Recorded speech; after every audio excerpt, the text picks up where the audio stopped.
सुरू झाले, सुरू करा.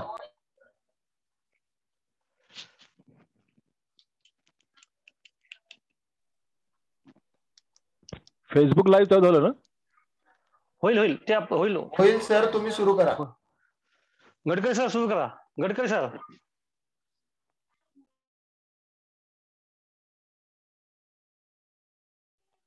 गडकरी सर सुरू करा.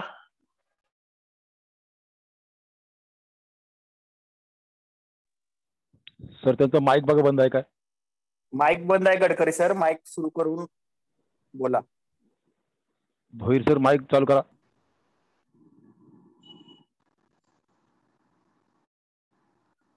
हॅलो, बोलणं ऐकायला येते माझं? कंटिन्यू करा.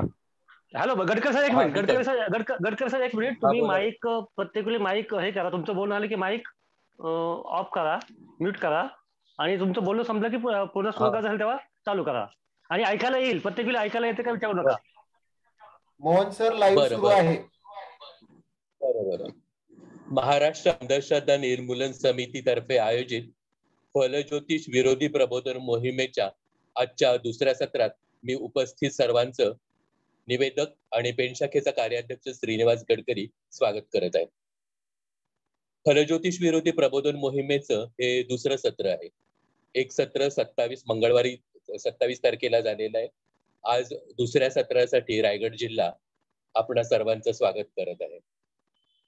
परवाच्या 27 जुलैच्या कार्यक्रमात फलज्योतिष व वैज्ञानिक दृष्टिकोन यांचा समाजावर प्रभाव यावरती अतिशय मोठ्या अशा 2 वक्त्यांची इथे भाषणं झाली. दाक्रू सोमण आणि विश्वास सहस्रबुद्धे. सांगली जिल्हा होस्ट होता यावेळी. दोघांची भाषणं अतिशय चांगली आणि प्रभावी झाली. आज दुसऱ्या सत्रासाठी आपण सर्व हजर झालेले आहात. आज दुसऱ्या सत्रामध्ये पारखे सर आपल्याला सांगणार आहेत. अधिव्याख्याता आणि खगोल अभ्यासक पारखे सर फलज्योतिष या विषयावरती बोलणार आहेत. त्याच्यातला फोलपणा. खूप मोठ्या संख्येने लोक गोळा व्हायला लागलेली आहेत. अध्यक्षांच्या संमतीने कार्यक्रमाला हळूहळू सुरुवात होत आहे.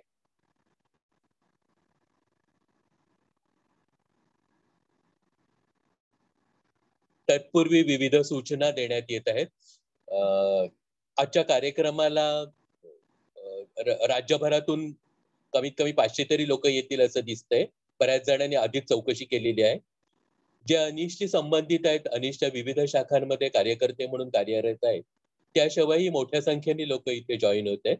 तर त्यांना अशी विनंती करण्यात येत आहे की त्यांनी आपलं नाव आणि मोबाईल नंबर इनबॉक्स मध्ये टाकावा. यानंतर त्यांच्याशी संपर्क साधण्यात येईल, संपर्क करण्यात येईल, संपर्क ठेवण्यात येईल. याशिवाय अंधश्रद्धा निर्मूलन समितीचं एक वार्तापत्र निघतं. अतिशय चांगलं आणि प्रभावी वार्तापत्र असतं. त्याची इतर विविध वृत्तपत्र, मासिकातनं आणि टीव्ही चॅनल्समध्ये नेहमी चर्चा होत असते. खूप मोठं बौद्धिक खाद्य त्यातून जाणकार लोकांना मिळत असतं. तर ह्या वार्तापत्राचं कोणाला वर्गणीदार व्हायचं असेल, प्रत्येकाने खरं तर जरूर वर्गणीदार व्हावं असं मी सांगेन. तर त्यांनी संपर्क साधावा. आम्ही वर्गणीदार कसं व्हायचं ते सांगू आणि वर्गणी स्वीकारली जाईल. महाराष्ट्र अंधश्रद्धा निर्मूलन समिती तर्फे आयोजित फलज्योतिष विरोधी प्रबोधन मोहीम आजचे दुसरे सत्र. राज्य ऑनलाईन व्याख्यान. व्याख्याते आहेत प्रकाश पारखे सर.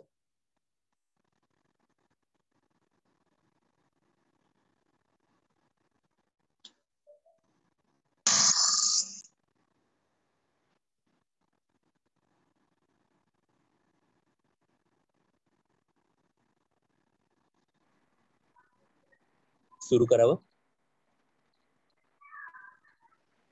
याच वेळी मी सूचना देतोय की ह्या एकूण चर्चासत्राचा तिसरा आणि महत्वाचा टप्पा रविवारी होणार आहे, सकाळी 11 वाजता. 1 ऑगस्ट रविवारी सकाळी 11 वाजता अरविंद गुप्ता आणि आशिष महाजन हे 2 व्याख्याते मुकरर केलेले आहेत. खगोलशास्त्र व ज्योतिष यांचा संबंध आहे काय, असा या दोघांच्याही भाषणाचा विषय आहे. तुम्हाला सगळ्यांना कल्पना आहे, अरविंद गुप्ता हे विज्ञान केळीचे प्रचारक आहेत. त्यांचं नाव आहे खूप वृत्तपत्रातून वगैरे अनेक वेळा तुम्ही त्यांच्याविषयी ऐकलेलं असेल, त्यांच्या कामाविषयी ऐकलेलं असेल. त्याच्यानंतर आशिष महाबळे खगोलशास्त्रज्ञ आहेत. तर तिसरा आणि शेवटच्या सत्रासाठी रविवारी सकाळी 11 वाजता, मी मुद्दाम सांगतोय वेळ थोडी वेगळी आहे, सकाळी 11 वाजताची वेळ मुक्तवर केलेली आहे. तर सगळ्यांनी जरूर जरूर हजर राहावं.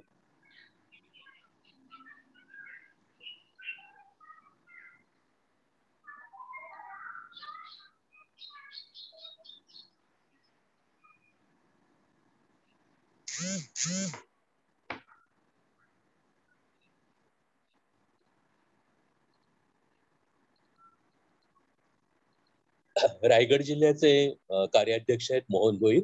अनेक वर्ष ते कार्यरत आहेत. कार्याध्यक्ष म्हणून त्यांनी जिल्ह्यात खूप महत्वाचं काम केलेलं आहे. आजच्या कार्यक्रमाचे ते प्रस्तावना करतील आणि पाहुण्यांचं स्वागत करतील. श्री मोहन भोईर. नमस्कार सर्वांना. इंदिरा गांधी राष्ट्रीय मुक्त विद्यापीठ यांनी नुकताच फलज्योतिष एक शास्त्र म्हणून अभ्यासक्रम सुरू केला आणि त्याला सर्वप्रथम विरोध महाराष्ट्र अंधश्रद्धा निर्मूलन समिती केला. त्याबाबत वेगवेगळ्या ठिकाणी महाराष्ट्र अंधश्रद्धा निर्मूलन समितीच्या कार्यकर्त्यांना चर्चेसाठी आमंत्रित करण्यात आलं. TV असेल किंवा वर्तमानपत्र असतील यावर महाराष्ट्र राज्याने त्यांना अतिशय प्रभावीपणे इग्नूने फलज्योतिष याचा अभ्यासक्रमात समावेश का करू नये असं म्हणणं सर्वसमोर मांडलं. आणि त्यानंतर फलज्योतिष विरोधी प्रबोधन मोहीम राज्यस्तरीय ऑनलाईन व्याख्यानमालेचं आयोजन करावं असं एक सर्वांसमोर सूचना आली. आणि म्हणून आपण ही फलज्योतिष विरोधी प्रबोधन मोहीम ऑनलाईन व्याख्यानमाला सुरू केलेली आहे. याचं नियोजन झालं आणि कोकण व पश्चिम महाराष्ट्रात महापुराने थैमान घातलं. रत्नागिरीमध्ये चिपळूण आणि आमच्या रायगड जिल्ह्यामध्ये महाड व पोलादपूर शहरामध्ये त्या तालुक्यामध्ये अनेक जण आपत्तीग्रस्त झालं. आणि या काळात आमचा प्राधान्यक्रम सुद्धा बदलला. आम्हाला तसं बघायला गेलं तर त्या कार्यक्रमाची व्यवस्थित तयारी सुद्धा करता आली नाही. हे सांगण्याचं कारण असं की हे जे फलज्योतिषी माणसाच्या भविष्यात येणाऱ्या संकटांची भाकीते सांगतात आणि त्यांनी जर हे भाकीत केले असते वेळीच तर अनेकांना आपले कार्यक्रम किंवा आपला त्या काळातला जो कामाचे नियोजन व्यवस्थितपणे करता आलं असतं. पण तसं कोणी भाकीत कुठल्याही ज्योतिषाने केलं नव्हतं. आणि मग आपल्याला अनेकांचं प्राधान्यक्रम किंवा अनेकांना संस्कार त्यांचा उद्ध्वस्त, अनेकांचे संस्कार उद्ध्वस्त झाले. इतकेच नाही तर हे फलज्योतिषी भाकीते वर्तवतातच, संकट वर्तवतात, शुभ अशुभ सांगतात येणाऱ्या आयुष्यातली. त्यावर कोणतं तरी काहीतरी विधी करून ते संकट टाळता येतात असं सुद्धा सांगतात. आपल्याला माहिती आहे गेली 2 वर्ष, जवळजवळ 2 वर्ष कोरोना या महामारीनं संपूर्ण जगाला गासलं आहे आणि त्याचं सुद्धा भाकीत कोणी केलेलं नव्हतं कुठल्याही ज्योतिषाने किंवा कुठल्याही फलज्योतिषाचं मांडणाऱ्याने. त्यामुळं ह्या गोष्टींचा म्हणजे खरं तर या नैसर्गिक आपत्ती माणसाला आपल्याला शिकून जातात, सहजच शिकून जातात की फलज्योतिष किंवा असे भाकीत वर्तवणं हे थोतांड आहे. त्यामुळे वेगळा काही हे करण्याची गरज नाही. तरी सुद्धा असंख्य लोक या प्रकाराला बळी पडतात आणि वारंवार अशा फसवणुकीला बळी पडत असतात. आणि ज्योतिषांचा धंदा सुद्धा नेहमी त्याचीच असतो. महाराष्ट्र अंधश्रद्धा निर्मूलन समिती जी ज्या पंचसूत्रीने काम करतं त्यापैकी महत्वाचे 2 सूत्र म्हणजे शोषण करणाऱ्या, फसवणूक करणाऱ्या, अंधश्रद्धांना विरोध करणे व वैज्ञानिक दृष्टिकोनाचा प्रचार प्रसार व अंगीकार करणे ही 2 सूत्र आहेत. त्यामुळं त्या अंतर्गत महाराष्ट्र अंधश्रद्धा निर्मूलन समिती अशा अवैज्ञानिक जे दावे करतात त्यांना नेहमी सातत्यानं विरोध करत आलेला आहे. त्यातला एक विरोधाचा मार्ग म्हणजे प्रबोधनाचा मार्ग. त्यामुळं आजचं हे व्याख्यान आहे हे प्रबोधनाचं एक मार्ग आहे. आमच्या रायगड जिल्ह्याची आता नुकतीच नवीन जिल्हा कार्यकारिणी नियुक्त झालेली, निवड झालेली आहे. आणि त्यामध्ये आमचा पुन्हा आता असा एक विषय ठेवलेला आहे की किमान दरमहा एक व्याख्यानमाला जिल्ह्याची ऑनलाईन व्याख्यानमाला व्हावी, जेणेकरून महाराष्ट्र अंधश्रद्धा निर्मूलन समितीचा विचार आणि काम लोकांपर्यंत पोहोचलं पाहिजे आणि त्याद्वारे अधिकाधिक कार्यकर्ते आपल्याला मिळावेत, अधिक समविचारांनी आपल्याला जोडून घेतलं पाहिजेत, हा एक उद्देश आहे. आजची जी व्याख्यानमाला आहे त्या व्याख्यानमालेचा विषय म्हणजे फलज्योतिषाला महाराष्ट्र अनिष्टचा किंवा अनिष्टचा विरोध का, या विषयाची मांडणी करणारे आपल्याकडं व्याख्याते आहेत. माननीय प्रकाश पारखे सर हे या व्याख्यानासाठी हजर आहेत, उपस्थित आहेत. ते आपला विषय प्रभावीपणे मांडतीलच. त्यांचं मी या जिल्ह्याकडून आणि महाराष्ट्र अनिष्टकडून त्यांचं मनपूर्वक स्वागत करतो. तसंच महाराष्ट्र अनिष्टचे राज्य कार्यकारिणी सदस्य, अनेक राज्य कार्यकारिणी सदस्य या व्याख्यानमालेसाठी उपस्थित आहेत. राहुल थोरात वार्तापत्र विभागाचे संपादक या व्याख्यानमालेसाठी उपस्थित आहेत, त्यांचंही मी स्वागत करतो. आपल्या महाराष्ट्र भागातून झूमवर आणि फेसबुक लाईव्हवर अनेक श्रोते हा कार्यक्रम ऐकत आहेत, पाहत आहेत, त्यांचंही मी मनपूर्वक जिल्ह्याच्या वतीने आणि महाराष्ट्र अनिष्टच्या वतीने स्वागत करतो आणि पुढील सूत्र गडकरी साहेबांकडे सोपवतो. धन्यवाद. ओव्हर. धन्यवाद. यानंतर कार्यक्रमाचा भाग म्हणून वक्त्यांची ओळख करून दिली जाईल. मी आमचे युवा कार्यकर्ते चंद्रहास पाटील यांना तशी विनंती करतोय, परंतु तत्पूर्वी एक छोटी सूचना आहे. हा विषय अतिशय स्फोटक आहे. लोकांच्या मनात अनेक समस्या, अनेक प्रश्न उभे राहत असतील, तर त्यांच्यासाठी जरूर उत्तरं दिली जातील. आमचा युवा कार्यकर्ता संकल्प गायकवाड इथे बसलेला आहे. तर वक्त्याचं भाषण चालू असताना काही तुम्हाला प्रश्न विचारायचे असतील तर ते इनबॉक्स मध्ये प्रश्न टाका. भाषण झाल्यानंतर ते प्रश्न त्यातले निवडक प्रश्न विचारले जातील आणि वक्ते त्यांना उत्तर देतील. त्याच्यासाठी जरूर सगळ्यांनी थांबा. मी पुढच्या कार्यक्रमाकडे वळतो. आपल्या पाहुण्यांची ओळख करून देण्याचं काम आहे ते आमचे युवा कार्यकर्ते चंद्रहास पाटील करतील. चंद्रहास. धन्यवाद गडकरी सर आणि नमस्कार साथी. महाराष्ट्र अंधश्रद्धा निर्मूलन समिती द्वारा आयोजित फलज्योतिष विरोधी प्रबोधन मोहीम या राज्यस्तरीय ऑनलाईन व्याख्यानमालेत अनिष्टचा फलज्योतिषाला विरोध का या विषयाचे आपले आजचे व्याख्याते आहेत माननीय प्रकाश यशवंत पारखे सर. ते कलवा ठाणे येथे राहतात. ते अधिव्याख्याता व खगोल अभ्यासक आहेत. महाराष्ट्र अंधश्रद्धा निर्मूलन समिती ठाणे शाखेचे ते अनेक वर्ष कार्यकर्ते आहेत. सरांच्या बद्दल आणखी सांगायचं तर ते अगस्ती विज्ञान मित्र मंडळचे संस्थापक आणि ओएसिस फाउंडेशनचे संस्थापक सदस्य आहेत. पारखे सरांनी अर्थशास्त्रामध्ये MA MEd केलेलं आहे. त्यांची MPSC 1993च्या बॅच मधून गव्हर्नमेंट कॉलेजमध्ये अधिव्याख्याता वर्ग 1 श्रेणीच्या पदावर निवड झाली.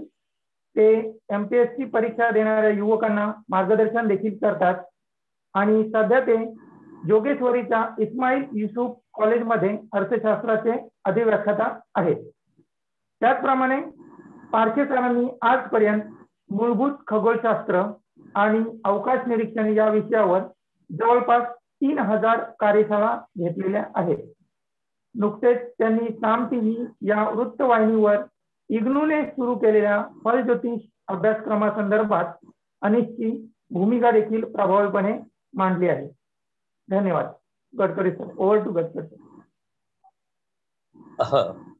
वक्त्यांची ओळख करून दिली जाते. त्याच्यानंतर वक्त्यांना पाचारण करण्यात येईल भाषणासाठी. परंतु तत्पूर्वी नियोजित कार्यक्रमातला एक भाग म्हणून मला या विषयावरती कविता वाचून दाखवायला सांगितलेली आहे, तर मी कविता वाचून दाखवतो. आमचे चंद्रहास पाटील हे वार्तापत्र विभागात काम करतात आणि चॅटबॉक्स मध्ये जे प्रश्न विचारणार आहेत संकल्प गायकवाड ते सोशल मीडिया हे विभागाचं काम करतात. मी ते मुद्दाम सांगतोय.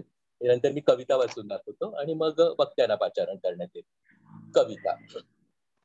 आकाशातील ग्रहताऱ्यांना कशास द्यावी किंमत, आकाशातील ग्रहताऱ्यांना कशास द्यावी किंमत, आपण आपले भविष्य घडवू मनात ठेवू हिम्मत. आकाशातील ग्रहताऱ्यांना कशास द्यावी किंमत, आपण आपले भविष्य घडवू मनात ठेवू हिम्मत.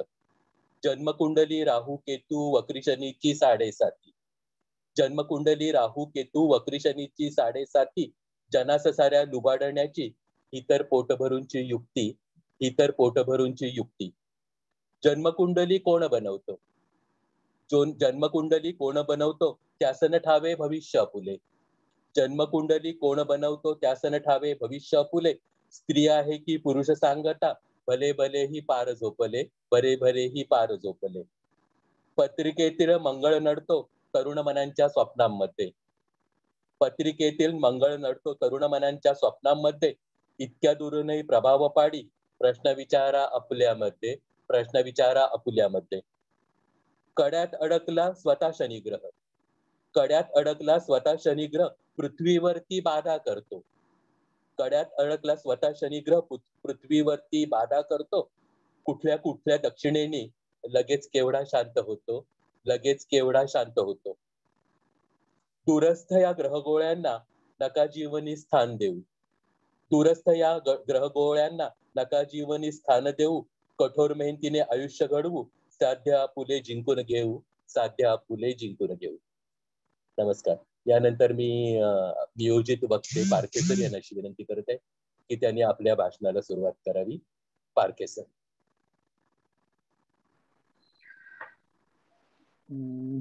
जय हिंद साथी. मी सर्व आपल्या पदाधिकाऱ्यांचं आधी मनपूर्वक स्वागत पण करतो आणि आभार मानतो की त्यांनी मला इथे बोलायला संधी दिली. आणि हा जो विषय आहे या विषयामध्ये सर्वसामान्यांच्या म्हणजे उदाहरणार्थ आपण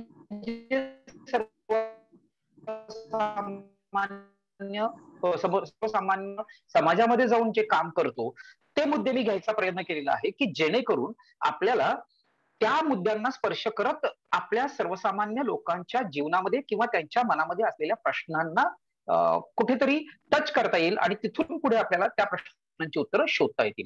आपण प्रयत्न करूया. मी एक पॉवर पॉइंट प्रेझेंटेशन शेअर करायचा प्रयत्न करतोय. मला वाटतं आपल्याला सगळ्यांना ते दिसत असेल.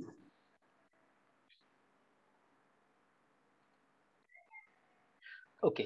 महाराष्ट्र अंधश्रद्धा निर्मूलन समितीतर्फे जे अज्ञानाचं भूत आहे, आम्ही भूत मानत नाही कारण आपल्याला माहिती आहे, आम्ही मानत नाही म्हणजे जगात भूत कुठेही नाही हे आपल्याला सगळ्यांना माहिती आहे. पण एक ही प्रतिकात्मक आहे की अज्ञानाचं भूत दूर करण्यासाठी आपल्याला विज्ञानाचा मेणबत्ती किंवा विज्ञानाचा दिवा पेटवावा लागतो. तर ती प्रतिकात्मक घेऊन आपण थोडंसं पुढे जाऊया.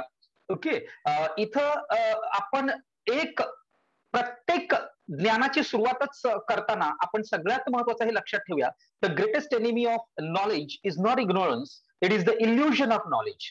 हे फार महत्वाचं आहे. इल्युजन ऑफ नॉलेज म्हणजे आपल्याला माहिती आहे आणि त्या माहितीचं कुठेतरी इल्युजन म्हणजे आपल्या मनामध्ये त्याबाबत जे काही विपर्यास तयार झालेले आहे त्यामुळे जास्त भ्रम पसरवले जातात. आपण थोडंसं पुढे जाऊया की आपल्या जर आपण म्हणतोय की ज्योतिष हे विज्ञान आहे का किंवा कोणतंही शास्त्र हे विज्ञान आहे का, तर मुळातच आपल्या सर्वसामान्यांना समजेल अशी विज्ञानाची व्याख्या काय असू शकते. तर अगदी म्हणजे 3च मुद्दे विज्ञानाच्या व्याख्येत असतात. ते म्हणजे की विज्ञान हे एका कोणत्या तरी शाखेचा अभ्यास करतो. तो अभ्यास करताना सुसंगतरित्या केला जातो आणि तो कशासाठी केला जातो तर कारण आणि परिणाम समजून घेण्यासाठी. एक लक्षात ठेवूया, कारण आणि परिणाम जाणून घेण्यासाठी हा सुसंगत अभ्यास केलेला असतो. मुळातच यामध्ये सिद्धांत, प्रयोग आणि निरीक्षण याद्वारे ते ज्ञान उत्क्रांत होत जातो. आता लक्षात घेऊया की याही पूर्वी आदिवासी स्थितीमध्ये पर्यंत आला, तिथून पुढे आपण आपली प्रगती साधली. म्हणजे आपण एक काय म्हणतात त्याला की समजा आपण सुरुवातीला आपण कुठेतरी एका ठिकाणी स्थिरस्थावर झालो, म्हणजे एक माणूस म्हणून आपण स्थिरस्थावर होण्याचा प्रयत्न केला. शेतीचा शोध लागला, आगीचा शोध लागला, चाकाचा शोध लागला. हे सगळं कशातून झालं तर सगळ्यात पहिला शब्द आपल्याला दिसतो इथं आणि तो शब्द म्हणजे कुतूहल. ओके. हे जे कुतूहल आहे हे कुतूहलच फार महत्वाचं आहे माणसासाठी. हे कुतूहल हा फार मोठा रोल प्ले करतो आणि हे जे कुतूहल आहे या कुतूहलाद्वारे आपल्याला इथं लक्षात येतं की कुतूहलातून सुरुवात होते. मग आपण माणूस हा निरीक्षण करायला सुरू, प्रयोग वेगवेगळे प्रयोग करायला सुरुवात करतो, त्याची प्रचिती घेतो. प्रयोगातून काय काय आपल्याला निष्कर्ष निघतो त्याची प्रचिती घेतो. प्रचिती नुसती एकदा घेऊन चालत नाही तर वारंवार प्रचिती घेतो. हा वारंवार प्रचिती हा शब्द फार महत्वाचा आहे. का महत्वाचा आहे? याचं कारण आहे की कधीतरी एखाद्या वेळेस कोणीतरी काहीतरी केलं मग त्याला विज्ञान म्हणा असं नाही चालत. वारंवार प्रचिती आणि शेवटी मग आपण त्याच्या वेगवेगळ्या सिद्धता मांडतो. लक्षात घ्या, कुतूहलापासून सुरुवात झाली ती सिद्धतेपर्यंत आलं. ह्या ज्या पायऱ्या आहेत या सगळ्या पायऱ्या आपल्याला विज्ञानामध्ये अवलंबाव्या लागतात. इनफॅक्ट तरच आपण त्याला वैज्ञानिक पद्धत असं म्हणतो. मला सांगा की प्रकाश पारखे ही व्यक्ती मुद्दा विचारला गेला तर आपण काय म्हणू, ही व्यक्ती भारतीय आहे का नाही? तर आपल्याकडे भारतीय असण्याचे काही निकष आहेत आणि ते जे निकष आहेत ते निकष आपण त्या व्यक्तीला लागू करू. ते जर लागू झाले तर व्यक्ती भारतीय आहे आणि जर लागू नाही झाली तर व्यक्ती भारतीय नाही. अगदी साधा गोष्ट आहे. तसंच ह्या विज्ञानाचे हे जे सगळे मी आपल्या समोर स्क्रीनवर असलेले जे काही स्टेप्स आहेत, ज्याला आपण पायऱ्या म्हणतो, या पायऱ्या ज्या विज्ञानाला किंवा जो अभ्यास किंवा जी शाखा ऍक्सेप्ट करेल त्याला आपण विज्ञान या पातळीवर न्यायला आणि त्यानुसार सिद्धता मांडेल त्याला आपण विज्ञानाच्या पातळीवर नेऊ शकतो. हे मात्र आपण आता कायम लक्षात ठेवूया. म्हणजे ह्या लेक्चरमध्ये आपण जे आज ऐकणार आहोत त्यामध्ये हे सगळ्यात आपल्याला लक्षात ठेवायचंय की ह्या पायऱ्या सगळ्या आपल्याला वारंवार ज्योतिषाला लागू करायच्या. ओके, आपण पुढे जाऊया. बघूया आपण पुढे जाताना आपल्या काय लक्षात येते. बघा, अगदी सर्वसामान्य माणसांची आमचे शहीद डॉक्टर दाभोळकर नेहमी म्हणायचे की सर्वसामान्य माणसाला समजेल असं काय सांगायचं, तर जेवढा पुरावा तेवढाच विश्वास. ओके, अगदी चार्वाकांपासून तर गौतम बुद्धांपासून तर आपण जी ज्ञानाची प्रगती झालेली पाहतो ही याच आधारावर आहे. जेवढा पुरावा तेवढा विश्वास. म्हणजेच काय की आपल्याला या सगळ्या गोष्टींमध्ये काय फेक आहे, म्हणजे काय छद्म आहे, राईट, आणि काय नक्की फॅक्ट आहे, म्हणजे जे काही योग्य आहे ते कसं शोधायचं. तर छद्म विज्ञानामध्ये कोणत्या गोष्टींचा आधार घेतलेला असतो त्या 3-4 मुद्दे आपण बघूया. हे बघा, अनेक मुद्दे आहेत, बोलताना अनेक मुद्दे बोलता येऊ शकतात, पण जे सर्वसामान्य माणसाला खरंच अनुभवता येतात असे काही मुद्दे घ्यायचा प्रयत्न करू. राईट, जनरली छद्म विज्ञानात कशाचा आधार घेतला जातो, तर व्यक्तिगत अनुभव, एखादा किस्सा, एखादी आठवण याचा आधार घेतला जातो. अगदी म्हणजे साम टीव्हीवर जेव्हा मी काही चर्चेमध्ये भाग घेतला होता तेव्हा सुद्धा सगळ्यांनी हा अनुभव घेतला की माझ्या शेजारी बसलेले जे ज्योतिषी होते ते हेच सांगायचा प्रयत्न करत होते की माझ्याकडे आणून द्या, मी तुम्हाला सांगतो. राईट, हे लक्षात घ्या की ते फक्त मी किंवा माझा अनुभव या आधारावर ते बोलत असतात. ओके, त्यानंतर त्यांना आणखी दुसरा संदर्भ विचारला तर ते कुठेतरी पुरातन संदर्भ किंवा पुराणातले संदर्भ देत असतात किंवा हजारो वर्षांपूर्वी असं झाला असे संदर्भ देत असतात. आधुनिक काळात तुम्ही त्या संदर्भाचं काय विश्लेषण केलं त्याचा कुठेही ते संदर्भ बऱ्याचदा देत नाही. छद्म विज्ञानाचा ही एक ते ओळखण्याची एक आणखीन एक की ते काही वैज्ञानिक संकल्पनांचा वापर अवैज्ञानिक असतं. अगदी साधं उदाहरण म्हणजे की चंद्राच्या गुरुत्वाकर्षणाचा प्रभाव समुद्राच्या पाण्यावर पडतो. आपल्या शरीरात पण पाणी आहे, राईट, आणि त्यामुळे चंद्राच्या गुरुत्वाकर्षणाचा प्रभाव आपल्या शरीरातल्या पाण्यावर पडत असणार. असलं काहीतरी कथन करायचं, कुठेतरी विज्ञान त्यात घुसवायचं. पण विज्ञानाची जी खरी डेफिनेशन आहे आणि गुरुत्वाकर्षणाचा जो खरा नियम आहे तो नियम आपल्याला हे मान्य करत नाही की मानवाच्या शरीरातल्या पाण्यावर चंद्राच्या गुरुत्वाकर्षणाचा प्रभाव पडतो. हे कुठेही मान्य होत नाही. हे मात्र सोयीस्करपणे लपवून ठेवायचं आणि लोकांना फक्त तार्किक दृष्ट्या विचार करायला लावून कुठेतरी लॉजिकली ते जुळवून ते लोकांना पटेल असं पुढे मांडत राहायचं. ओके, आता आणखीन एक महत्वाची गोष्ट म्हणजे ते अनेक दावे असे करतात की ते सिद्ध करण्याच्या पलीकडचे असतात, ते अतिरंजित असतात, अगदी असतो. आता हे काय आहे, हे अतिरंजित दावे आहेत, हे कधीही सिद्ध होऊ शकत नाहीत. मग यांना विचारलं तर ते काय सांगतात की अशा वेळेस असं घडलं आणि तशा वेळेस तसं घडलं, तेव्हा ते घडलं त्याच्या आधारावर आम्ही बोलतोय. आता याला कुठेही पुरावा नसतो, कधी काय घडलं त्यालाही पुरावा नसतो, कुठेतरी ठेवलेलं असतं किंवा लिहून ठेवलेलं असतं.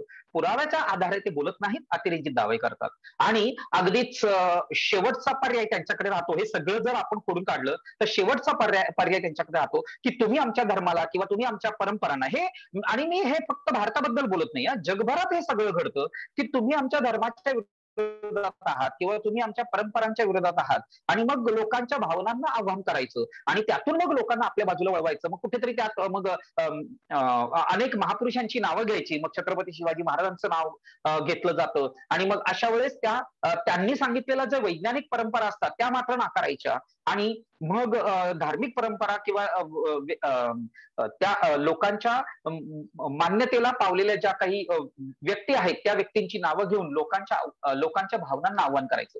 छद्म विज्ञानामध्ये हे असतं. विज्ञानामध्ये तुम्हाला हे कुठेही दिसणार नाही. यातली एकही मुद्दा, आता आपल्या स्क्रीनवर दिसलेला एकही मुद्दा विज्ञान वापरत नाही. विज्ञान असं कधी म्हणत नाही का पूर्वीच्या काळी आमच्याकडे असं लिहून ठेवले. विज्ञान असं कधी म्हणत नाही की हे आम्ही असं हे म्हणलोय आणि त्याच्या आधारावर हे असं कधीतरी होईल. नाही, ते काय आहे ते तुम्हाला सिद्ध करावंच लागतं. विज्ञान कधी करत नाही. भावनिक आव्हानांना तर विज्ञानात कुठेही स्थान नाही.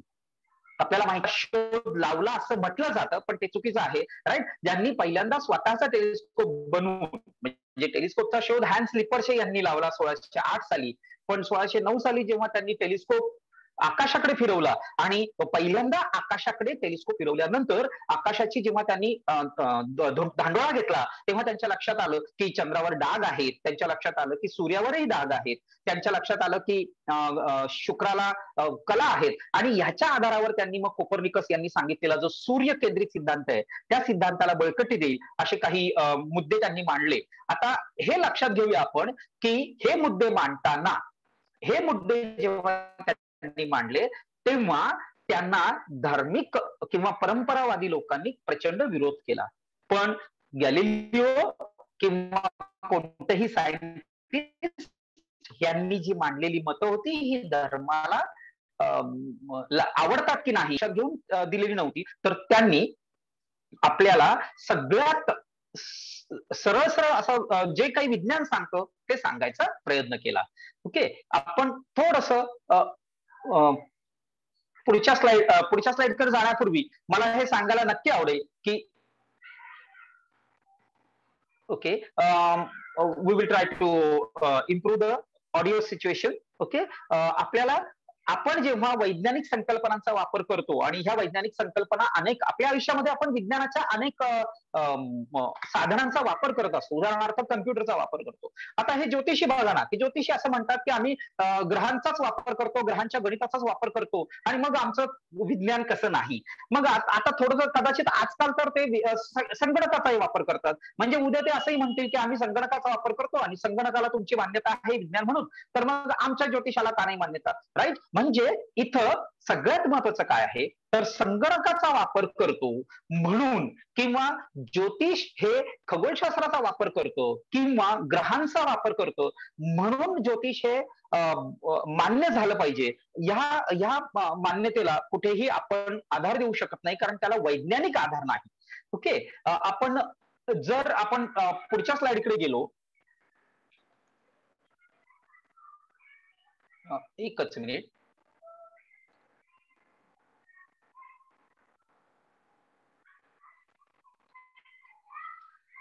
आपण जेव्हा संगणकांचा वापर किंवा गणिताचा वापर किंवा ग्रहांचा वापर किंवा ग्रहांच्या गतीचा वापर हे सगळं खगोलशास्त्रीय आहे. हे मी जास्त बोलत नाही, याचं कारण आहे की परवाच्या कार्यक्रमामध्ये आपले जे पाहुणे होते, दाखरू सोमण हे जे पाहुणे होते, त्यांनी हे क्लिअरली सांगितलेलं आहे की पंचांगामध्ये दुसरं तिसरं काही नसतं, ग्रहांचा नकाशा असतो किंवा ग्रहांची सध्याची परिस्थिती असते.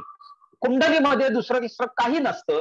तर त्या काळामध्ये म्हणजे ज्या दिवशी जन्म झाला बाळाचा त्या दिवशी आकाशामध्ये ग्रहस्थिती काय होती हेच फक्त सांगितलेलं असतं. तिथे कुठेही ज्योतिष या बाळाचं काय होईल काय नाही हे पंचांगात कुठेही नसतं.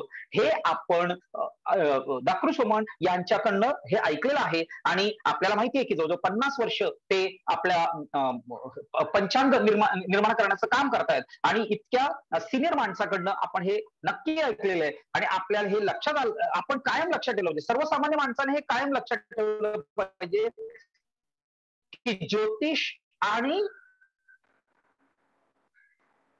खगोलशास्त्र किंवा ज्योतिष आणि पंचांग याची सरमिसळ करता होता कामा नये किंवा करता कामा नये. आता आपण थोडं जर आपण पुढच्या स्लाइडकडे गेलो तर आपल्या असं लक्षात येतं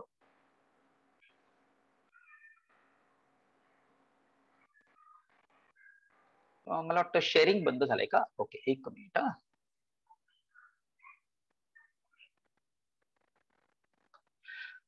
आपल्याला परवाच्या व्याख्यानामध्ये आणखीन एक गोष्ट प्राकर्षाने जाणवली, ती म्हणजे की विज्ञानाच्या ज्या स्टेप्स आहेत त्या स्टेप्स कुठेही ज्योतिष किंवा ज्योतिष मानणारे लोक हे आपल्याला त्या स्टेप्स लागू केलेल्या दाखवत नाहीत.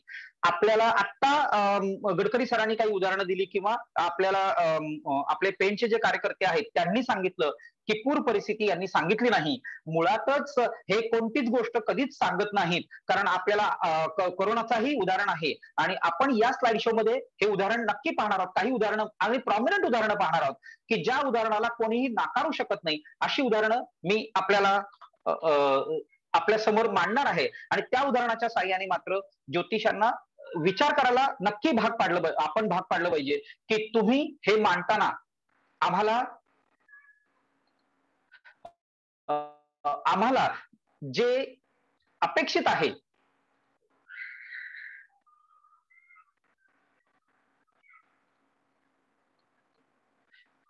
एकच मिनिट.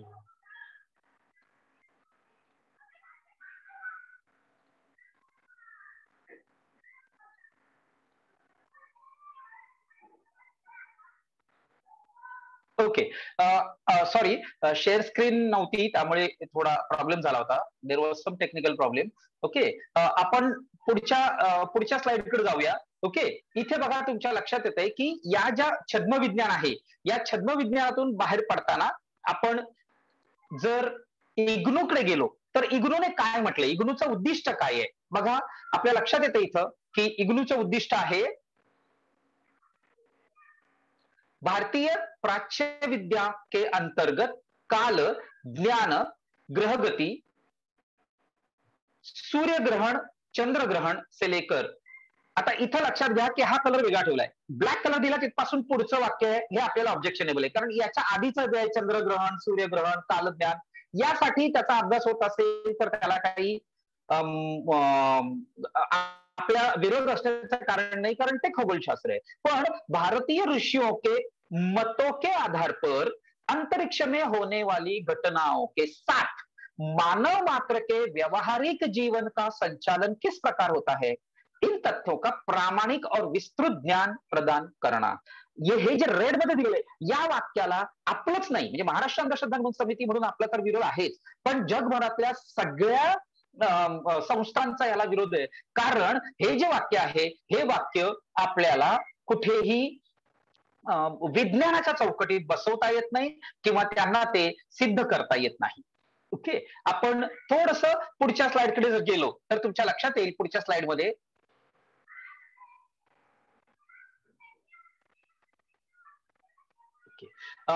आपण पुढच्या स्लाइडकडे जर गेलो तर तुमच्या लक्षात येईल की इथे ज्योतिषामध्ये जे 9 ग्रह सांगितलेले आहेत, ओके, ते 9 ग्रह आपण बघायचा प्रयत्न करूया.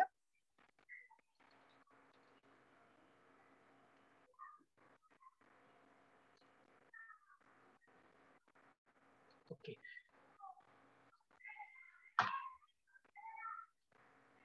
ओके, कोणते 9 ग्रह आहेत बघा बरं. आपल्याला दिसतात इथे थोडस सेटिंग बदललंय because of some technical problem, right. पण इथे 9 ग्रह आहेत. सूर्य, राईट, चंद्र,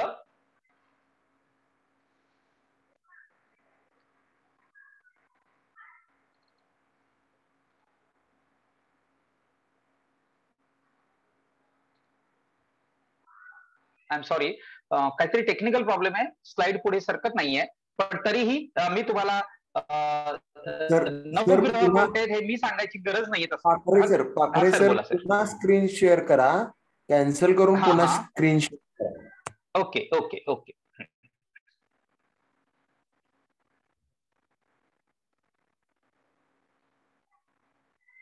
ओके सर, पुन्हा शेअर करा.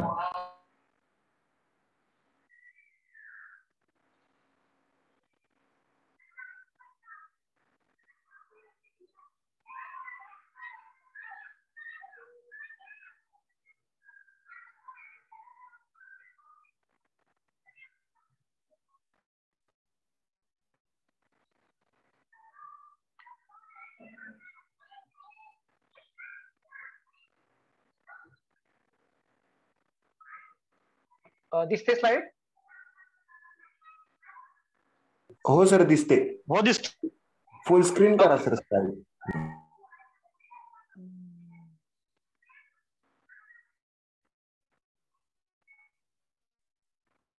ओके सर, डन आहे. ओके. आता इथे बघा आपल्याला दिसत आहेत ज्योतिषातील ग्रह कोणते आहेत. तर एक आहे सूर्य, दुसरा आहे चंद्र, तिसरा मंगळ, बुध, गुरु, शुक्र, शनी, राहू आणि केतू. आता आपण म्हणाल सर हे असे का लिहिलेत, तर जे लाल मध्ये आहेत सूर्य, चंद्र, राहू आणि केतू हे मुळात ग्रह नाहीच आहेत. म्हणजे त्यांनी जे 9 ग्रह सांगितलेत त्यातले हे ग्रह नाहीच आहेत, लाल आहेत ते. तुम्ही म्हणाल सर ही पहिल्यांदा लाईन लिहिली 1 ते 7 हे काय आहे, तर हे पहिलं दुसरं काही नाहीये. तर हे ग्रीकांनी आपल्याकडे जे पाठवलेले आहेत ते वार आहेत सगळे. सूर्य म्हणजे रवी, चंद्र म्हणजे सोम, मंगळ, बुध, गुरु, शुक्र, शनी हे सगळे आपले 7 वार आहेत. म्हणजे आपल्याला कुंडलीतले ग्रह लक्षात ठेवायला म्हणजे आपले 7 वार लक्षात ठेवले की राहू केतू आपल्या लक्षात राहतोच. आणि हे सगळं कुंडलीचं जे बेज आहे, कुंडलीचा जो बेज आहे तो जिओसेंट्रिक थिअरीवर आहे. हे लक्षात ठेवूया आपण की त्या ज्या काळामध्ये कुंडली किंवा पंचांग नाही, ज्योतिष हे डेव्हलप झालं त्या काळामध्ये सूर्य केंद्रित सिद्धांत नव्हताच. त्यामुळे ते पूर्ण ज्ञान हे पृथ्वी केंद्रीभूत आहे असं मानूनच सगळं दिलेलं आहे. आणि अजूनही कुंडलीमध्ये पृथ्वी ही मध्ये असते. विज्ञानाने सिद्ध केलेली जी सूर्यमाला आहे ती आपल्याला उजव्या बाजूला दिसते आणि त्यामध्ये सगळे ग्रह सूर्याभोवती फिरताना आपल्याला क्लिअरली दिसत आहेत. आणि यामध्ये आपल्याला नक्की दिसत आहेत की 8 ग्रह आहेत, ते 8ही ग्रह सूर्याभोवती फिरताना दिसत आहेत. आणि ज्योतिषाचे मात्र 9 ग्रह आहेत, त्यातले 4 ग्रह नाहीच आहेत. ओके. आपण पुढच्या जर स्लाइडकडे गेलो तर पुढच्या स्लाइडमध्ये आपल्याला दिसतंय की पृथ्वी आणि सूर्य यांच्या प्रतलाला जी चंद्राची कक्षा, म्हणजे चंद्राची जी कक्षा आहे ती जेव्हा छेदते, म्हणजे आपल्याला बाजूच्या अॅनिमेशन मध्ये हे क्लिअरली दिसतंय, नीट बघून घ्या.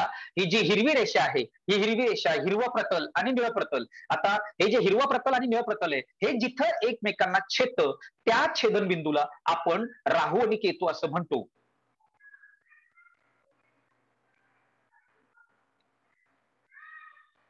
म्हणजे हे दोन्ही काल्पनिक बिंदू आहेत. आता राहू आणि केतूचा किती मोठा भाऊ केला जातो हे आपल्याला सगळ्यांना माहिती आहे. पण राहू आणि केतू या 2 बिंदूंचा एकच उपयोग आहे, तो म्हणजे महत्वाचा एकच उपयोग आहे तो म्हणजे की ते बिंदू जर आपल्याला माहित असतील आणि ते बिंदू म्हणजे त्यातला एक बिंदू जेव्हा सूर्य आणि पृथ्वी याच्या एका रेषेत येतो तेव्हा चंद्रग्रहण आणि सूर्यग्रहण होतं. म्हणजे चंद्रग्रहण कधी होईल आणि सूर्यग्रहण कधी होईल हे सांगण्यासाठी मात्र राहू आणि केतूचा उपयोग नक्की होतो. आपण पुढे जाऊया. आपल्याला अजूनही एक मुद्दा वारंवार सांगितला जातो आणि तो म्हणजे की आपल्या चंद्राचा आपल्यावर प्रभाव पडतो. चंद्र म्हणजे सोमवार जो आहे तो चंद्रापासून आलेला आहे. सूर्य हा तारा आहे, चंद्र हा उपग्रह आहे. मान्य आहे चंद्र हा उपग्रह आहे, तुम्ही म्हणता म्हणून चंद्राचा प्रभाव आपल्यावर पडतो असं जरी मान्य केलं तरी सुद्धा मंगळाला 2 उपग्रह आहेत, गुरुला आता 79 उपग्रह आहेत, शनीला 82 उपग्रह आहेत. राईट. म्हणजे एकूण 163 उपग्रह. नीट बघा गणित कसं आहे की कुंडलीतल्या ग्रहांचे जे ग्रह आहेत उपग्रह आहेत ते मी तिथं मांडलेले ते 163 आहेत. यामध्ये चंद्र धरलेला नाही. ओके. म्हणजे चंद्र सोडून 163 उपग्रह आहेत ज्या उपग्रहांचा प्रभाव आपल्यावर पडतो का नाही हे ज्योतिषी काहीही बोलत नाही, त्याबाबत ते गप्प राहतात. त्यापासून थोडंसं पुढे गेलं तर युरेनस आणि नेपच्यून त्यांना कधी माहितच नव्हतं म्हणजे त्यांच्या ज्योतिषांना सुद्धा त्यांना कधी शोधता आलं नाही. हे टोटल पकडले तर 204 उपग्रह आहेत. म्हणजे आपला पृथ्वीचा पकडून 205 उपग्रह आता सूर्यमालेत आहेत. आणि हे उपग्रह करोडो अश्विनी, हजारो धूमकेतू, लाखो धूमकेतू असं म्हणायला पाहिजे खरं तर, राईट. या सगळ्याचा प्रभाव आपल्यावर पडतो का नाही हे यांना काही माहित नाही. आता तुम्ही म्हणाल की हे का नाही त्यांनी सांगितलं, याचं कारण आहे की ज्या काळात ज्योतिष विकसित झालं त्या काळात या संकल्पनाच नव्हत्या, आणि त्यामुळे या संकल्पना नसल्यामुळे हे एकंदरीत त्याचा हा काय म्हणतात त्याला, या संकल्पना नसल्यामुळे त्यांना याचं उत्तर देताच आलं नाही, किंवा हे जे घटक आहेत, हे जे ज्याला खगोलीय पिंड असं म्हणतो आपण, राईट, हे जे ऍस्ट्रॉनॉमिकल बॉडीज आहेत याचा अंतर्भाव त्यांनी यामध्ये केलेला आढळत नाही. ओके, तर म्हणून आपण लक्षात घेऊया की इथे 204 एका उपग्रहाचा परिणाम होतो, पण त्या 204 उपग्रहांचा कुठेही साधा उल्लेखही नाही. त्यांनी हे सांगावं आत्ताच की नासाला इथून पुढे आणखीन किती उपग्रह सापडणार आहेत. हे जर ज्योतिष खरंच खरं असेल तर त्यांनी सांगावं ना की कोणत्या उपग्रहाभोवती, कोणत्या ग्रहाभोवती कोणता उपग्रह फिरतोय, किंवा कोणत्या अशनीभोवती कोणता उपग्रह फिरतोय, हे त्यांनी सांगायला पाहिजे. पण यातलं काहीही ते सांगत नाहीत. आणि त्यांनी सांगितलं तर अर्थात आपल्याला माहितीये की त्यांनी सांगितलं तर ते विज्ञान सिद्ध होईल, पण ते सिद्ध करायला ते तेवढा विज्ञानाचा जो काय म्हणतात त्याला पाया आहे, तो पाया घेऊन ते मान्य करावं लागेल. आणि त्यांचा हा अभ्यासच नाहीये की खगोलशास्त्रामध्ये काय घडतंय. त्यांचा अभ्यास काय, ग्रहाचा माझ्यावर परिणाम होतो, राईट, किंवा म्हणजे माणसावर परिणाम होतो. मुळातच ग्रहाचा काय माणसावर परिणाम होतो हेही ते कधीही सांगत नाहीत. याचं कारण आहे, परिणाम होईल तुमचा, काही गोष्टी चांगल्या आहेत, काही गोष्टी वाईट आहेत असं सांगत जातात ते. आणि त्याचंही मी उदाहरण घेतलेलं आहे आपल्या पॉवर पॉइंट मध्ये.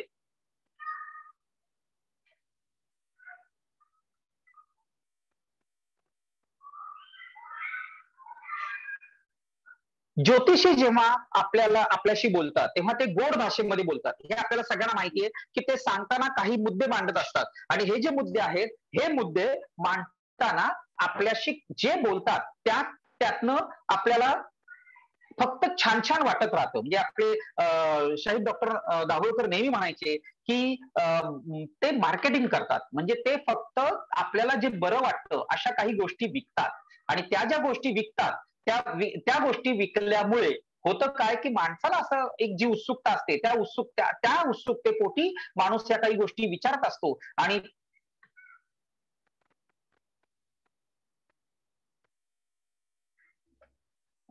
ज्या माणसाने त्या ज्या गोष्टी विचारल्या आहेत त्याचं उत्तर त्याला आवडतील अशा भाषेत तो देतो. आणि मग माणूस मात्र नक्की विचार करतो की हा सांगतो हे बरोबर आहे. आणि मी तुम्हाला आता एका उदाहरणाकडे घेऊन जातोय की पुन्हा screen share. Okay, I hope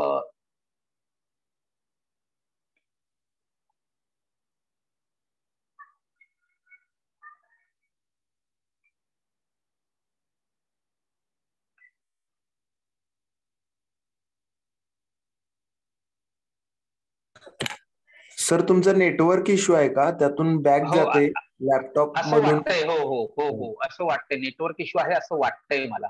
I am not able to track that.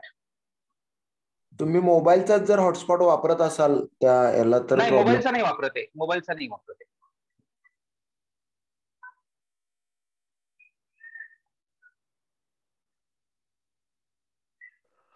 मोबाईलचा वापर आणि लॅपटॉप. हो हो, तो मोबाईलचा वापरलेला आहे. स्क्रीन दिसते का आता? दिसते. ओके.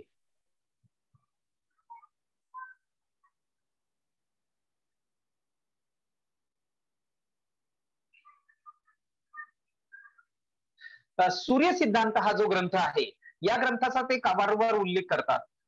आपल्याला दाखलू सोमणांनी इव्हन ज्योतिष वेदांग ज्योतिष बद्दल पण सांगितलं. आपल्याला इथं लक्षात येतंय की सूर्य सिद्धांत, वेदांग ज्योतिष यामध्ये कुठेही ज्योतिष नाही.